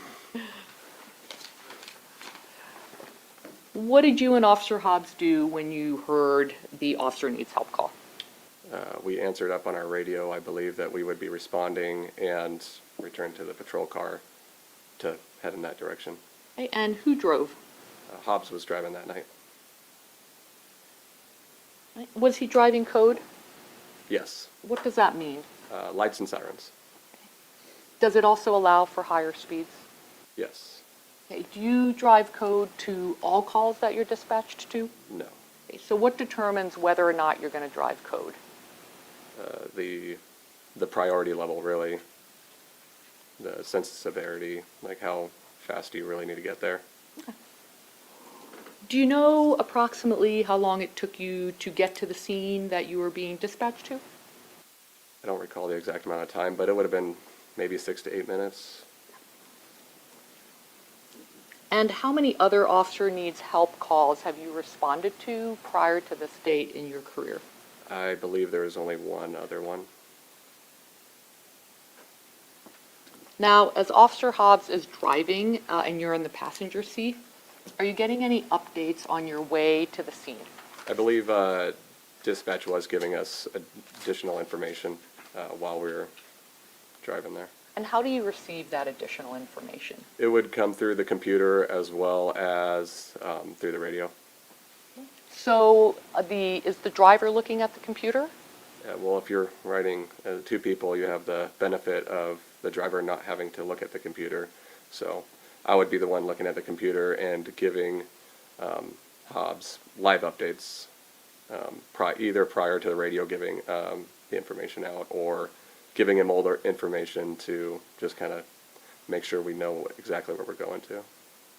Do you recall whether prior to arriving at the scene, did you know who the officer was that was calling for help? I believe we had information that it was Sheriff Troyer.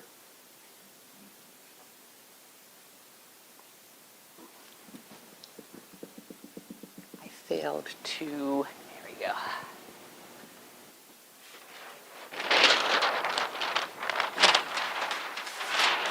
All right. What did you see when you first arrived at the scene? I believe there was a white SUV parked in the middle of the road, and it was facing another vehicle that I couldn't see because the SUV was blocking it at the time. Because we approached from the east, and as we arrived, the SUV moved out of the way and parked on the north side of the street, and the other smaller sedan was in the middle of the street facing eastbound towards our vehicle, which would have been facing the SUV prior to our arrival, or prior to it moving out of the way. Okay, Your Honor, is it okay if I have him draw what he saw? No objection.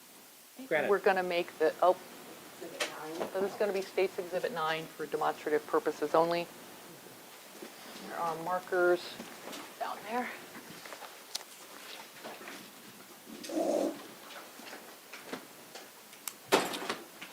Okay.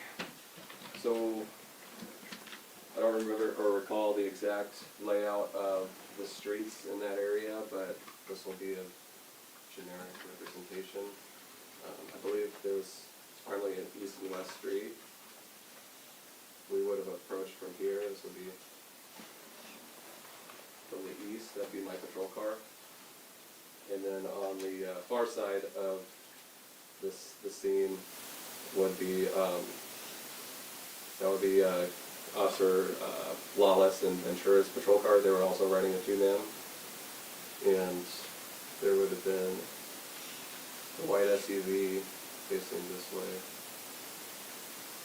and then a small sedan facing that way. Okay, I was hoping for something bigger, but we can go with this. Can you mark somehow what each car is? I'll do a C and L right here for Corey and, well, so let's do B and L for last names. Officer Ventura and Officer Wallace, and this will be B and H for Barron and Hobbs, and this will be the white SUV and small sedan.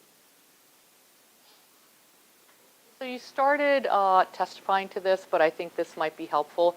So when you first arrived, what did you see? And then how did your perspective change? So this is what I would see when I first arrived, and then this white SUV backed out. And I don't recall if it parallel parked or just backed with the tail facing to the north. And when that white SUV got out of the way, were you able to see something different than when you first arrived? Yeah, so when I arrived, the SUV, I couldn't see the sedan on the other side of it because they were in line with each other behind, because I was directly behind the SUV. So then I was able to see the sedan after the SUV moved out of the way. Okay, and could you also see the two officers at that time? I couldn't see the actual officers, but their overhead lights were activated, so I can tell it was obviously a patrol car. And while we were en route, I believe Officer Ventura and Lawless did say that they had arrived. So. Okay, so who arrived first, you or the Ventura Lawless car? Ventura and Lawless. And how soon after that did you and Officer Hobbs arrive? Very, very shortly, because Okay. they hadn't even approached the sedan by the time we arrived. Okay, now let's start with the white SUV. When you arrived, could you see who was in it? We were behind it, and I wasn't able to see who was in it. Could you see how many people were in it? Okay. Based on the information you had from dispatch, where was the alleged threat coming from? It would have been from the sedan. So after the white SUV moves out of the way, can you see into the sedan? Yes, I did. Could you see how many people were in the sedan? It looked like only one person in the sedan. And would that be the driver? Yes.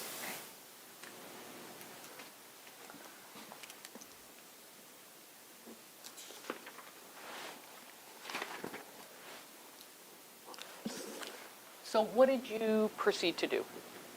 So I was in the passenger seat of the vehicle, so I exited and I crossed in front to move around the other side. So me and Officer Hobbs approached from the south side as Officer Ventura and Lawless were approaching from behind the vehicle, and I circled around and met up with Corey, while Officer Ventura contacted the driver, and I believe Officer Lawless and Hobbs remained on the passenger side of the vehicle.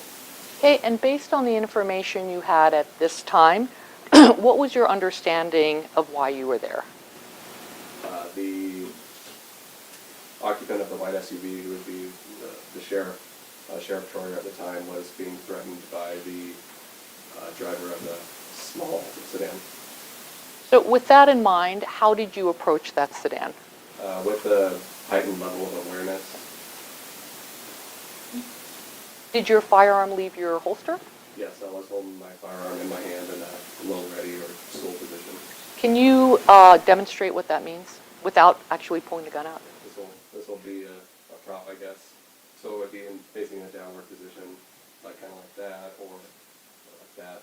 So it's not facing anybody. It's just in a ready to be used if it has to be. Okay. And the record should reflect he was holding his hand, I guess, kind of at his chest and using the red marker to indicate the barrel of the gun down towards the ground. Is that accurate? Yes. Just because it's an audio record.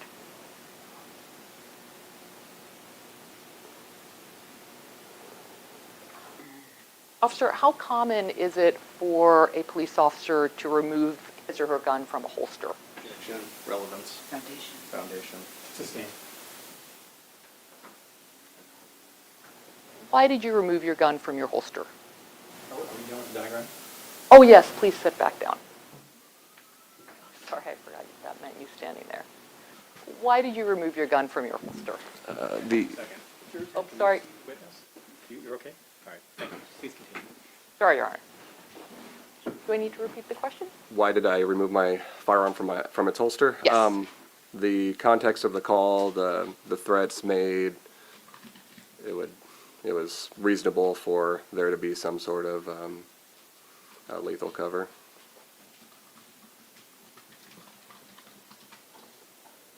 So, as you're approaching, what's Officer Hobbs doing? He was behind me as we approached.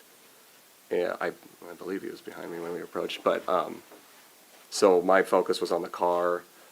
I believe he was on the passenger side of the vehicle, so he would be looking inside the vehicle like I was. But I wasn't paying attention to what Officer Hobbs was doing. What were you paying attention to? I was paying attention to the driver of the vehicle. And what were Officers Ventura and Lawless doing?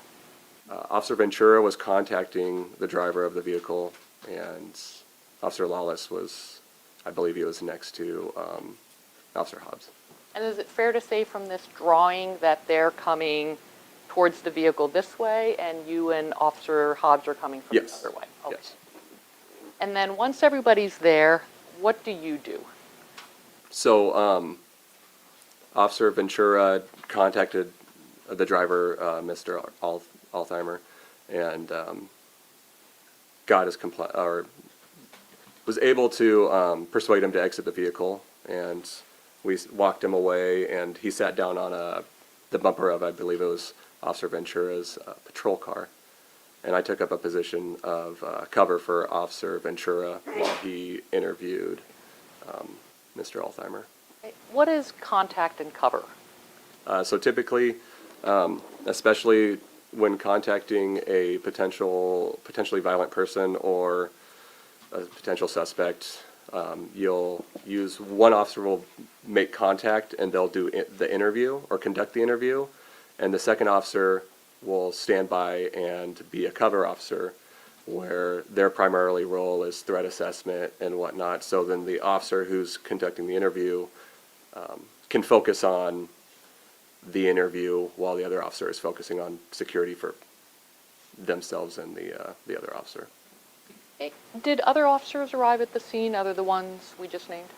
I believe so. Who else did you personally see at the scene?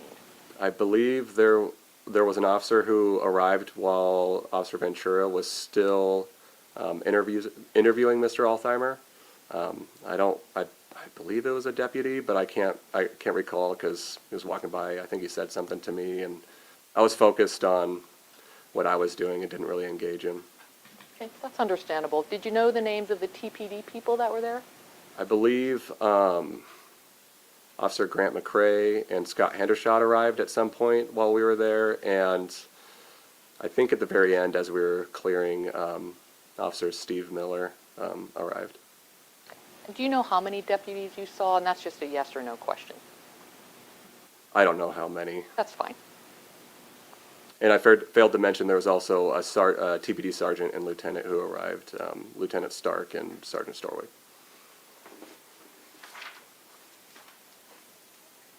While working as a police officer, have you ever come across newspaper delivery people? Yes, I have. How common of an occurrence is that? Well, working graveyards or third shift, it's not the most common thing, but it's not uncommon to see to know it's a newspaper delivery person. They're driving into multiple driveways delivering papers. So while on routine patrol, that inherently looks suspicious going around at night, 2 or 3 in the morning, and then after seeing papers coming out of the car, we'd realize it was a newspaper delivery person. And I could probably think of maybe 2 or 3 times before that incident running into vehicles like that. Okay, and how difficult or easy is it in your experience to figure out that they're actually delivering papers? Usually by the time the vehicle would pull into the second house that I see it pull into, I'd be able to determine if it was a newspaper delivery driver. And then what do you do?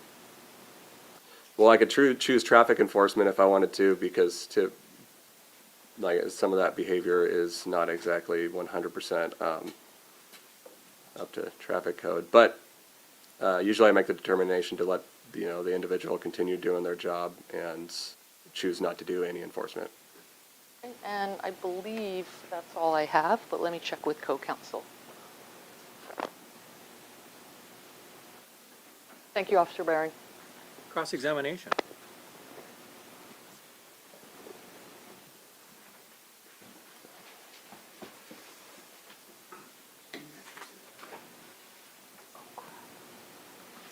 Mr. Gross.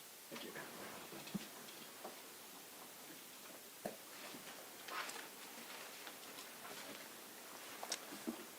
Officer Barron, it looks like you were pulled off your beat to come here today? I was on my way to work when I was asked to testify today, so. Okay. Hopefully we won't detain you too much longer. When you were dispatched to this help the officer call, the information you had was only from what dispatch provided, right? Yes. At no point that night did you hear the call between Sheriff Troyer and the dispatcher? No. And you didn't know at any point that night that Sheriff Troyer requested only 1 or 2 people respond? No. And you didn't know that Sheriff Troyer didn't call 911, he called the non-emergency casual officer line? No, I did not know that.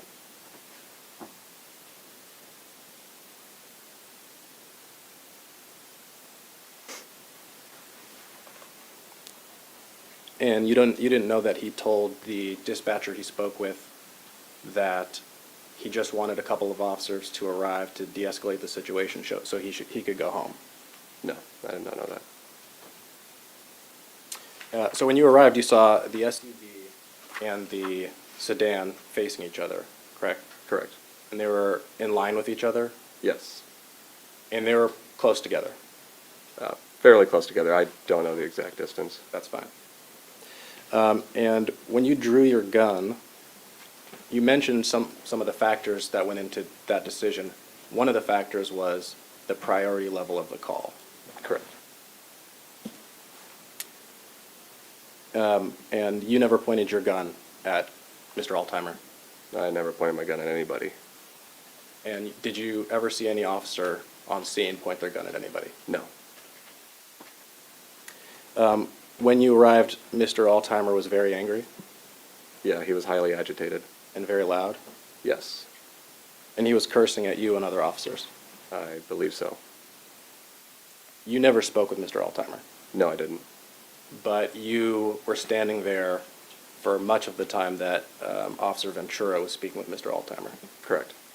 And Officer Ventura was attempting to de-escalate Mr. Altimer. Correct. And one of the tactics that officers commonly use when they're trying to de-escalate someone is to make them feel like you're on their side. Correct. Did it appear that Officer Ventura was using that tactic? Yes.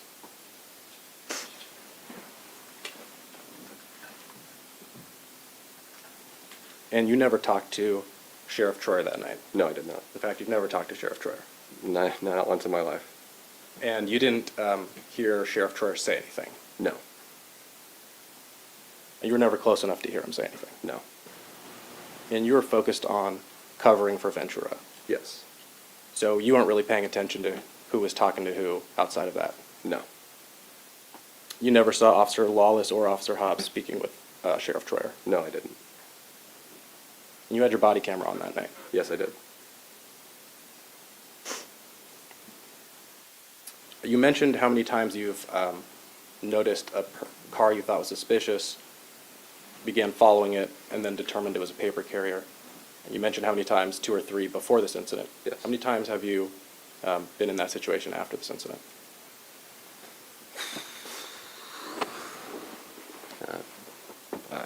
Maybe 5, 6 other times. So even after this incident, it continues to happen to you? Yes. And you've heard of other officers being in that same situation with newspaper carriers? Yes. Sheriff Troyer is in no way your boss. No. Tacoma Police Department is a completely separate agency from Pierce County Sheriff's. Correct. And at the time of this incident, you worked regularly with Officer Hobbs, Lawless, and Ventura. Yes. You all worked out of the same substation, Yes. and Hobbs was your partner, Yep. and that was at the two of your request. Yes. And you're friends with Officer Hobbs, Yes. and you still are. Yes. You're friends with Officer Ventura? Yes, but he has moved to Texas since, so Yes.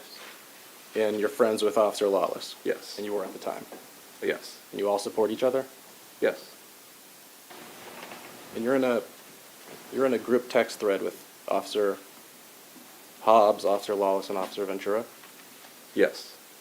and also 2 other TPD officers that aren't involved in this case. Yes. I believe their names are Arthur Stevenson Yep.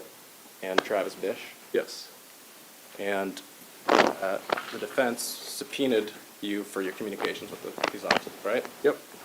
And you provided a text thread with those officers I just mentioned. Yes. And did you look at that text thread before you produced it? Yes.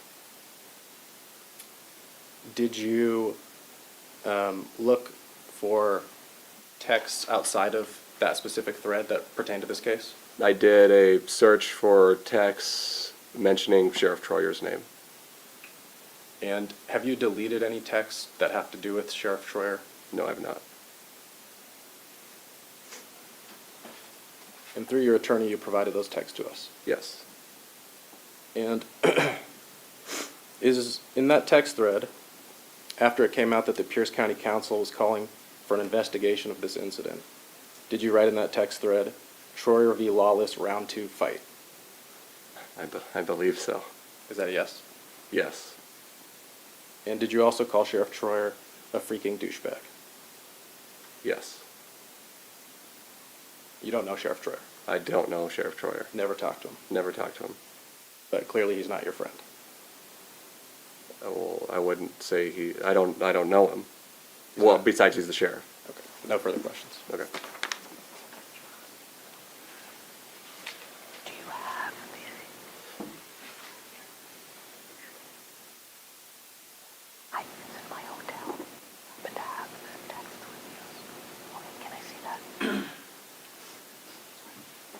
redirect? Yes, Your Honor, I left a folder in my hotel, and Mr. Gross is going to. Yes.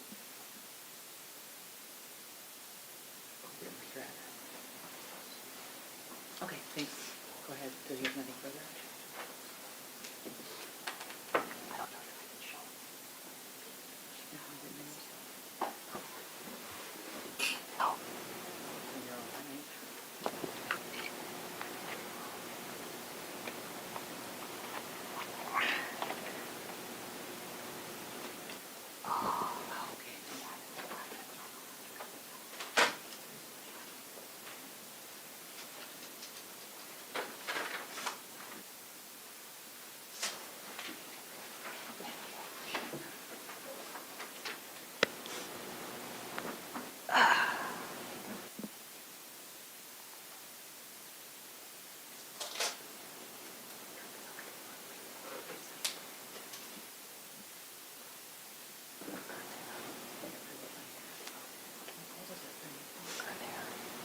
It's printing out differently for every.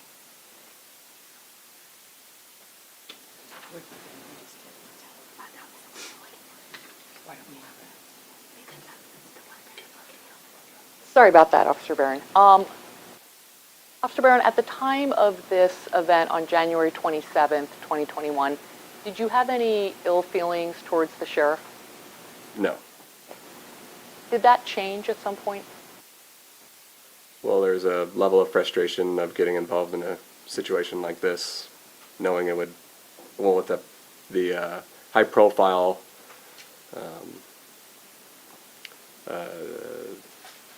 how high profile this incident is. How long after this event did you use that term in a text message? Months. I don't recall the exact date I sent that text message, but it was definitely after the incident. And why did you use that term? Well, it's a private text thread on a private phone between me and coworkers who work a pretty high stress job, and we use each other as vehicles of modes of decompression. But why did you call Sheriff Troyer that? Well, it was the only reason we believed we were in, or I would believe we were in this situation of this high-profile case is because of the actions of the sheriff. Thank you, Your Honor. That's all I have.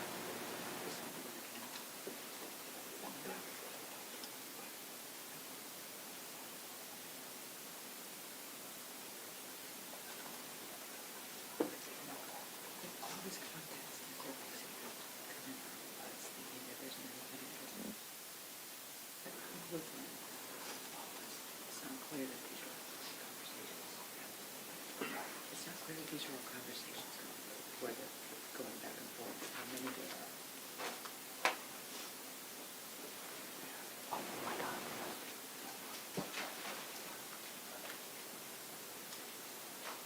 There's enough context. There's a ton of text that went back and forth all the time about this case. And pointing fingers at each other and laughing. This is so deep. And then looking at it. Well, this is important.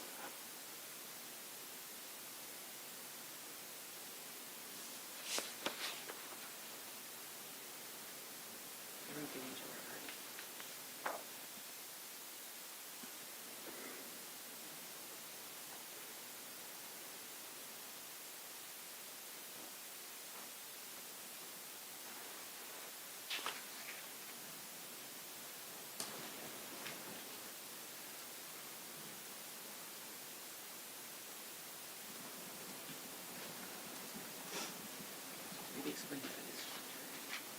And who's just say that. Was that word or was it word? Officer Barron, can you explain what a group text is? It would be a text message thread between multiple people. So if I sent one message, everybody in the thread would receive it. If there's any response, everybody in the thread would receive that response. And after this case sort of gained traction in the media, you and this group text sort of frequently were texting about this incident, right? More than once. Well, did you produce 12 pages of text messages about this case? Yes. And you were joking around with each other about this case? Yes, those were not meant to be serious text messages. And they weren't meant to be public? No, they were not meant to be public. You didn't think they would become public? No. Okay. No further questions. Redirect, Nothing based on that. Thank you, Your Honor. you may step down.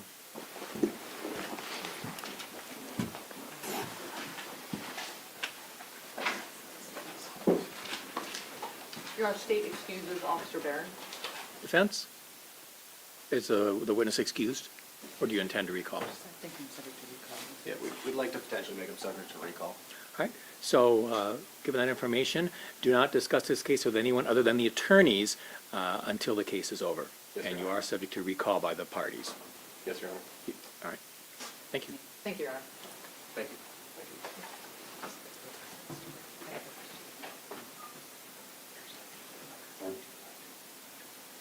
The state?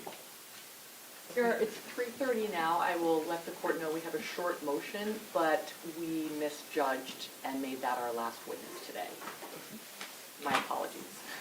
All right, so members of the jury, I have a couple of things I want to talk about. And so, as you were told at the beginning with the questionnaire, it's still true, we're not going to hold trial in this case on Fridays or the weekend. And so what that means is that when you're released, and I'm going to do that shortly for today, you do not need to be back for this case until Monday at 8:30 in the jury room, Monday morning at 8:30 in the jury room. So you have from this case, you have a 3-day weekend, if you will. And that will continue throughout the entire trial.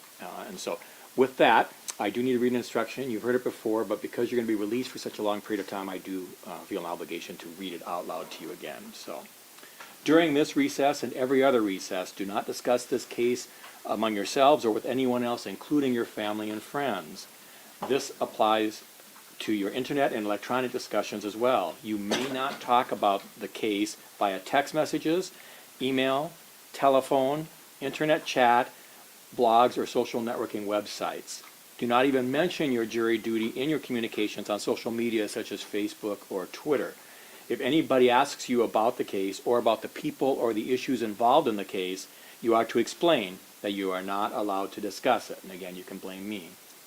Do not allow anyone to give you information about the case, including in your electronic communications. If you start to overhear a discussion or receive information about anything related to this case, you must act immediately so that you no longer hear or see it. If you become aware that you or another juror have been exposed to outside information, you must privately notify the court clerk. Do not discuss this with other jurors. Do not read, view, or listen to any report from the newspaper, magazines, social networking sites, blogs, radio, or television on the subject of this trial.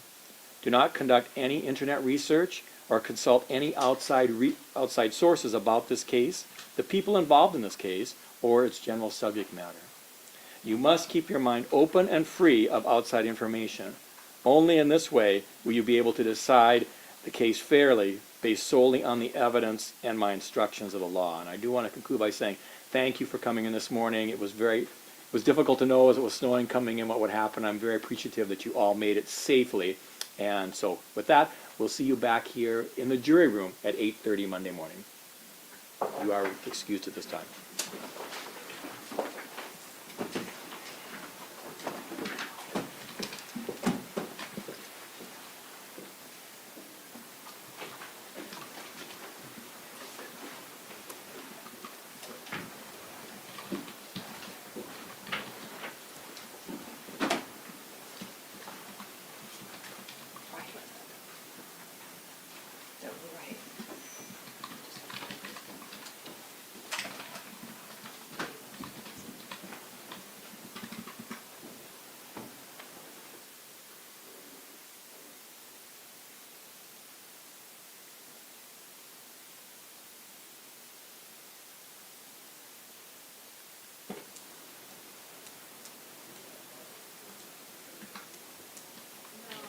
The jury has exited the courtroom. Everyone may be seated.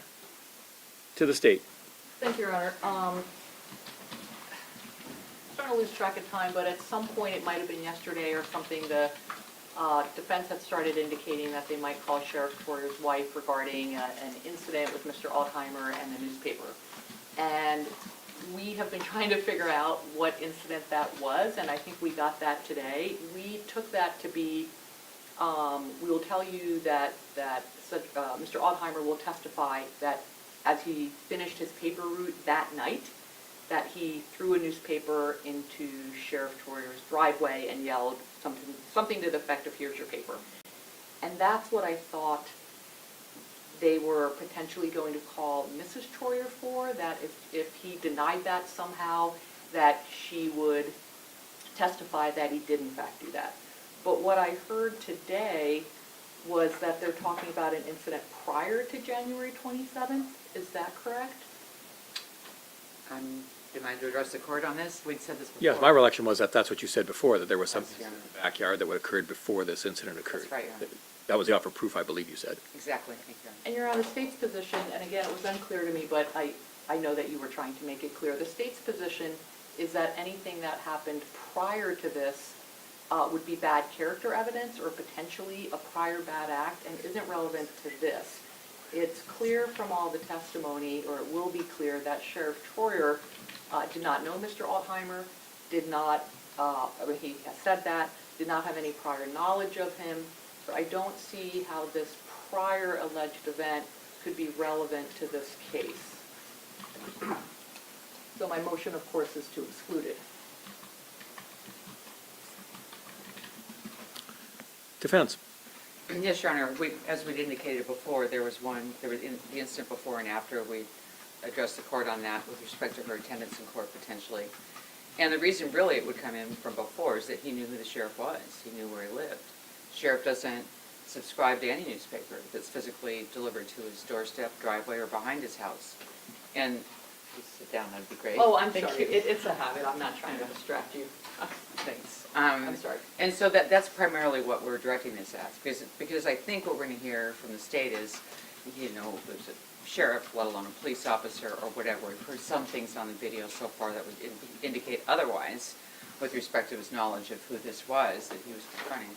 But it simply does the fact that he knew the sheriff lived there, and he went to his house, and then the incident after, within hours, it wasn't just, here's your newspaper, it was yelling, abusive yelling, revving his engine, et cetera, at 4 in the morning. And Wendy, Sheriff Troyer's wife, as I said before, goes to work at Charles Wright, leaving at 4 in the morning, so she's a witness. But this is a bridge we can cross when we come to it, I would suggest, because she's potentially a rebuttal witness, and we don't know what Mr. Altheimer's going to say on those points. Oh, Specific. on cross-examination on this, well, it could be direct as well, of Mr. Altheimer. Right. Of this incident that happened, allegedly happened before the incident we're talking about in January 21. Exactly, and after, that night, that early morning. Oh, yeah, that I understand. There's been testimony about that. Yeah, that's the incident you were discussing that the court's heard about today. Yes, All right. thank you. And how long before January 27th was this alleged prior him being seen by the wife? I'm sorry, Mrs. Troyer. I'm sorry, I just need a moment. Of course. I know, but when? Before the incident? Approximately a month before the incident, Your Honor. Oh, so December 29, 2020? Yes. Thank you.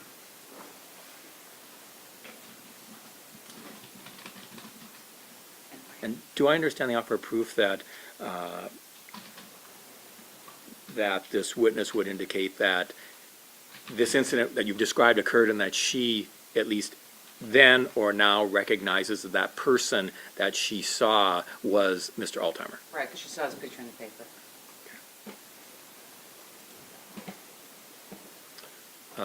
Thank you. Your Honor, the state isn't disputing that after Mr. Altheimer was released from the scene, he returned, threw the newspaper, yelled something to the effect of, here's the paper, or I'm your paper boy, or something like that. That is clearly relevant as occurring during the event that we're talking about, and we're not challenging that. But now I'm hearing that allegedly the wife, Mrs. Troyer, saw Mr. Altheimer a month earlier, and the offer of the argument that I heard was, well, that goes to show that Mr. Altheimer knew who the sheriff was and where he lived, but he's already indicated he knows who the sheriff is, and he clearly knows where he lives because he came back and he threw the newspaper. And I do think it needs to be addressed now because counsel keeps making reference to it. And did you know that this man who, was threatened by Sheriff Troyer had been crawling around his backyard before? That's been referenced multiple times. So I think it is appropriate to either rule on that now or at least direct counsel to not be bringing that up until we hear Mr. Altheimer's testimony. I don't think it's relevant to this at all. Defense. Yeah, thank you, Your Honor. First, I think counsel misspoke. She said that Altheimer was threatened by Sheriff Troyer, and I think it was the other way around in this case. But clearly, we've had testimony of those that were involved and went to investigate. And so I think that's absolutely appropriate for me to inquire that it happened within a couple of hours of the incident, less, that he came back to the house. And on one occasion, he actually went up and behind the house and said it wasn't just, oh, I'm your paper boy, here's your newspaper. It was the antithesis. It was a lot of yelling and anger and agitation directed at Sheriff Troyer. So I think this is all relevant. And I can ask if a witness has knowledge. And we've had at least one witness with knowledge of what happened at 4 in the morning after the incident. No, I'm not talking about after the incident. I'm talking about the incident of December 2020. That's Right. the motion in limine concerns that incident, not what allegedly, that we've already, well, there's already evidence admitted in the case about what happened Right. later on that, early on that morning.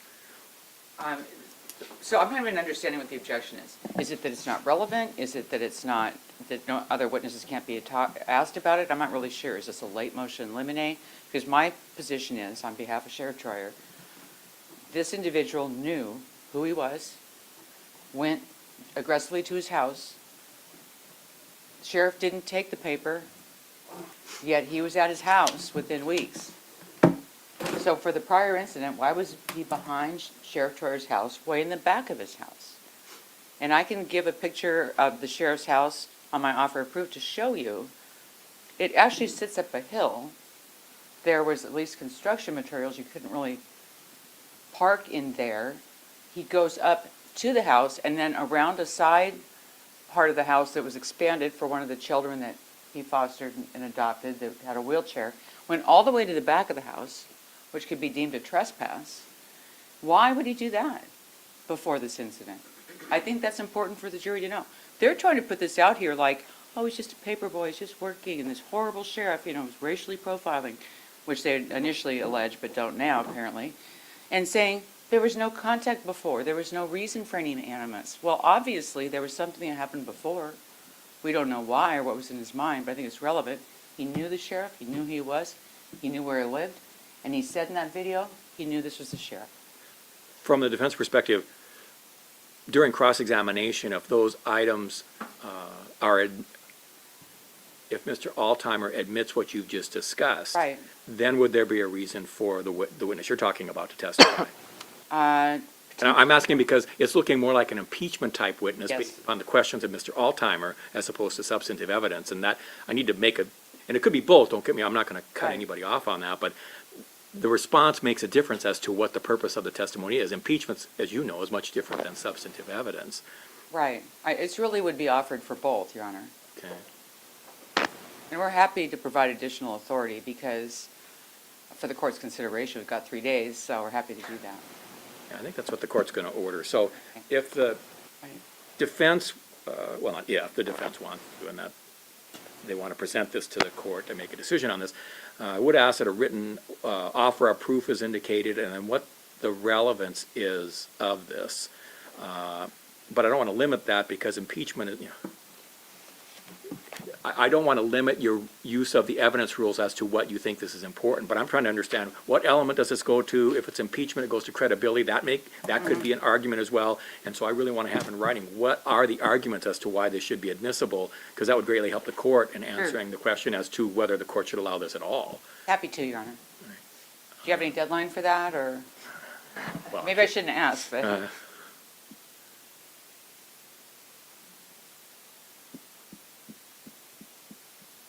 We're not getting to it for some time. I was just thinking that myself. So I would say, yes, the deadline would be if you could present that when we start court on Monday. Perfect. Because there will still be sufficient time for the state to respond, and I want to give you a fair amount of time to, saying something orally is much a shorter thing Thank to you. do than to try to put it in writing.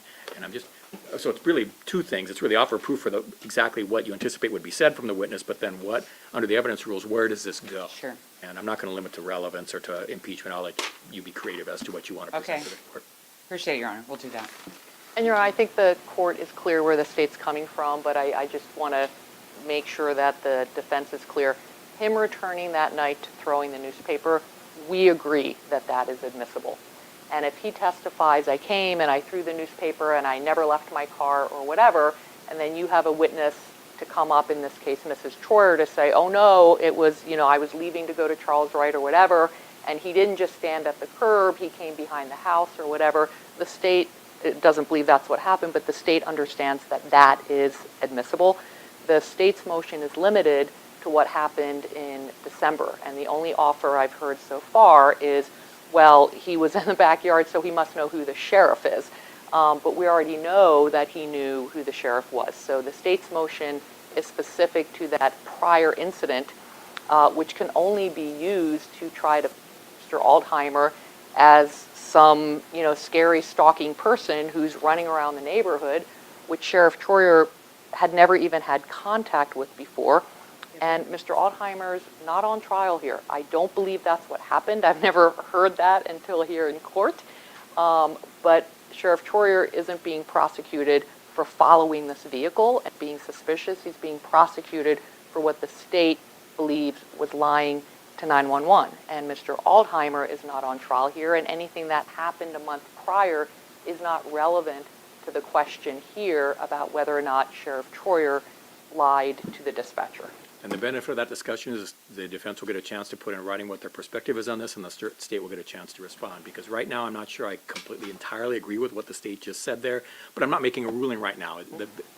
The benefit of putting things in writing, and you very skilled counsel, it just gives you a chance to think about it and put the words in there properly and think about it. When we're doing it in court, sometimes you don't have that chance for reflection, or if you're responding either back and forth, the court just doesn't get the benefit of not only what the facts anticipated would be, but more importantly, what the legal analysis would be to justify those facts coming before the jury or not. And so I've heard what everybody said. My request is I have the state the defense have something in writing, as I've already indicated, when we start business on Monday morning. Present that to the state. I'm not going to ask for a state's response right then, because I'm going to want to read it too. And I'm not going to just stop everything and read this, especially when this is, well, I have no idea what witnesses and what order they're going to be. I don't need to know. But at some point, I want this resolved before the state chooses to call Mr. Altheimer, because that's going to matter at that point. So we have whatever time frame there would be before that happens to review this. Just one additional fact for consideration for the state and for the court when we brief this.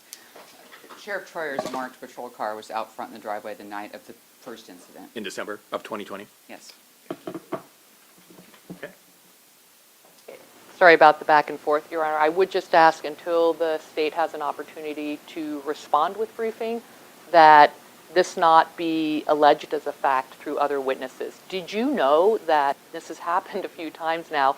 Were you aware that a month prior, Mr. Altheimer was, on Sheriff Troyer's property? And that's the state's concern. It's being brought up before we have a ruling on it. So I'm just asking that they be prohibited from doing that until the court rules, and we will get a responsive brief to the court. My That's request all. would be that you raise that after you get a chance to look at what the defense writes, because I am not comfortable making a decision now without seeing what their offer of proof in writing is, as well as their legal analysis. I mean, I understand. Then I guess we should address this somewhat on Monday. Monday morning. With respect to if the request is to don't ask any questions about it until the court makes a ruling, you most certainly would want to address that before the next witness. But I'm going to leave that up to you to raise that after you get a chance to review whatever the defense presents. Right. Thank you, Your Honor. Yes, I mean, it does. I don't know. If the defense gets this done earlier than that, sending it to the other side, both sides have been good at communicating with each other, because that just saves court time by doing that. So if you can send it to the state prior to Monday morning, that's fine, but, you know, I'm not gonna tell you when you have to work, it's a weekend too. So, but if you aren't able to get it until Monday morning, that's fine as well, because I do think we'll have enough time to discuss this. At least it gives me an initial chance to screen it, to answer the state's question, whether to prohibit any questioning on it until there's more time. But that's about all I'm gonna say for right now. Understood, Your Honor. Perfect, thank you, Your Honor. I'm not saying yes or no. Okay, thank you. Anything else from the state, Not from the state. from the defense? Yeah, we have one additional matter on a violation of a order in limine, which Mr. Gross would like to address to the court briefly. Your Honor, Mr. Gross? I did see what I perceived to be a clear violation of a motion in limine Order in the in questioning of, order in limine, in the questioning of Conrad Shadle, which is, and I took notes, the state asked, why are calls like this downgraded? And Conrad responded, it's a safety issue. You have cars speeding, lights and sirens.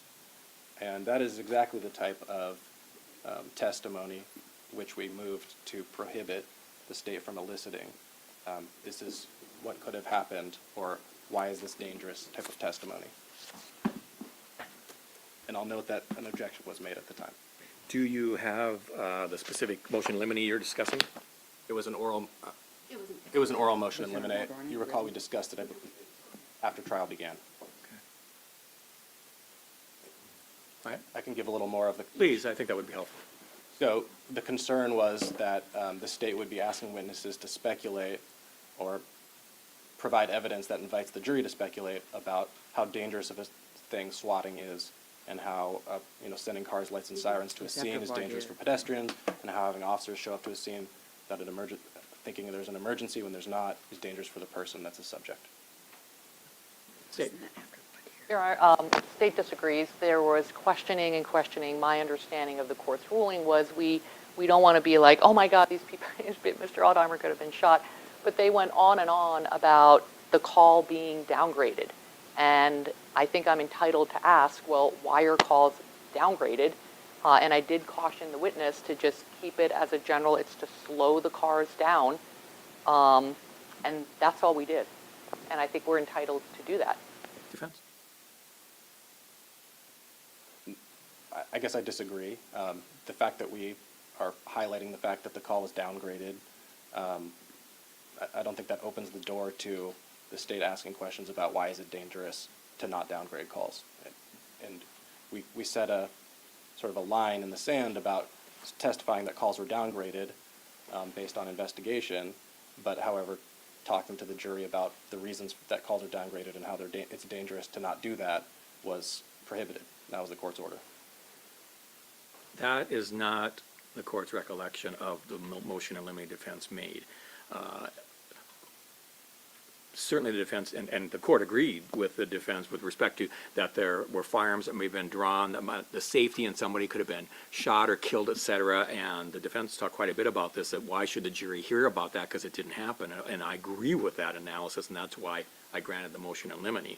There was a lot of discussion about priority zero calls and the response that happened, and then the question became at some point, well, okay, when did that priority end? The defense talked somewhat about that. I'm not saying the defense got specifically into why the priority was ended with the reason for that, but there was testimony about that the call was downgraded at some point, and the state was eliciting, well, okay, what does that really mean or why? And I think just the one or two sentence response did not go to what the defense is concerned about with arguing the potential for all these things that could happen that didn't. It just was more an explanation about what downgrade means for the jury. It was all part of the entire testimony of the dispatcher as to priority call, here's what happens, you went through the CAD report, and then at the end, okay, it was downgraded. Why do you downgrade? Because we downgrade because we want to have everyone slow down and just go back to their job. So the court does not agree that the state, in the limited questioning they did and the limited answers, violated the motion in limine that the defense brought orally.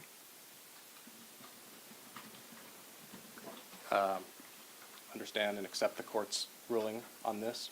However, I guess I'd ask the court to prohibit the state from in the future inviting witnesses to testify about generally that there's safety concerns for people if they don't downgrade calls. Well, and if the court understanding of that was that that's not part of the motion in limine, I'm making that clear now.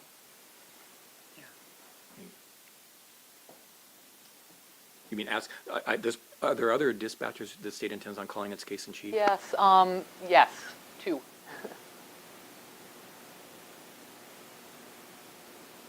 State?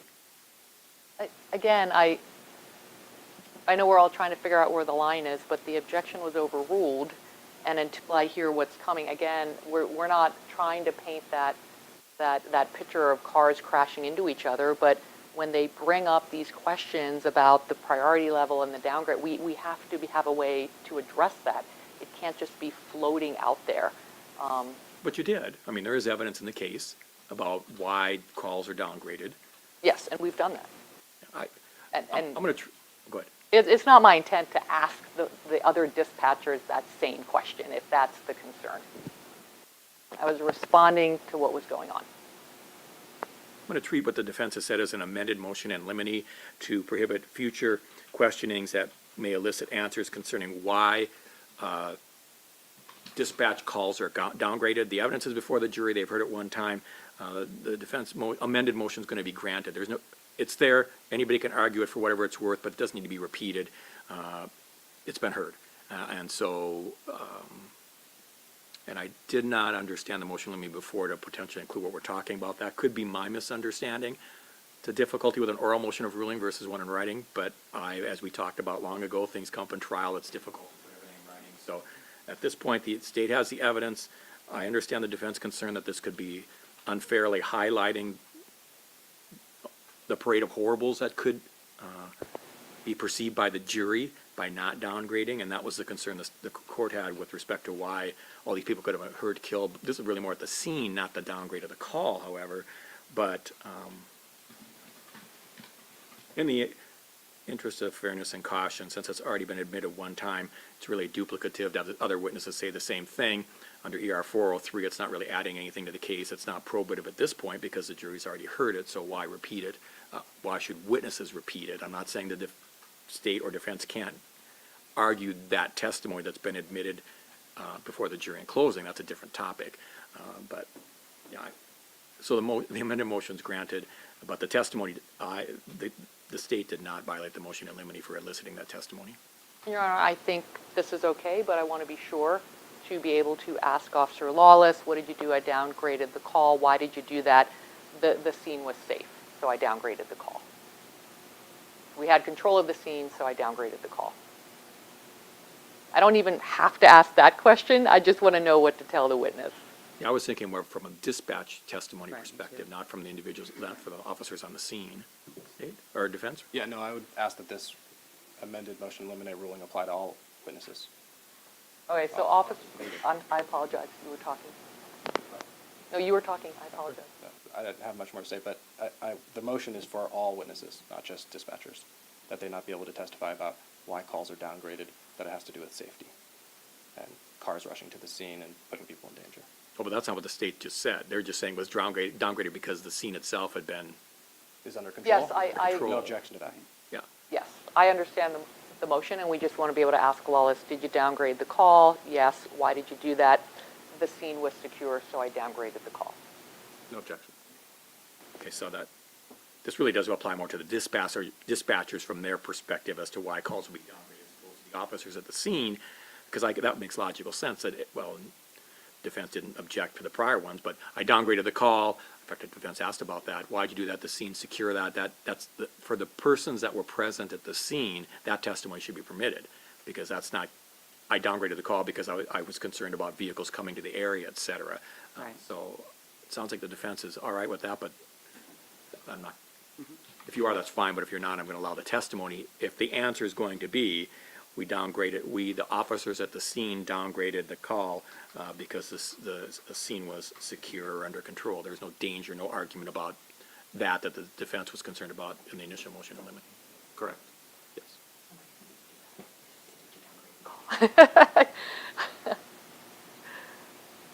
You both look like you have questions of me, but No, I was just saying, I may not even ask that second question. I just wanted to make sure that I'm not stepping on the toes of the court's ruling. Anything else from the state? No, Your Honor, I assume 8:45 again? Yes. Well, I hope to start. When I Bill? say 8:45, that's the goal, to make sure everyone's here. There's going to be a few minute delay because we want to make sure the technology's working. We had some issues this morning. It's been much better this afternoon. We've learned a lot, as was expected, with this high-tech courtroom, and so that is just wanted getting some of those things set up. And I want the jury here by 8:30. If we start at 8:45, I'd love that, but at the same point, if it needs to be a few minutes while setting things up, that's fine. And of course, weather is always the wild card in this, and so, Yes, I was just asking when we need to be here. yeah. I would like counsel to be here by 8:45. Understood. Anything else from the defense? Not from the defense, thank you. Well, thank you. Nothing else. Thank With you. respect to this case, have a good weekend, and we'll see everybody on Monday morning. Thank you, Thank Your you. Honor. See, I tried.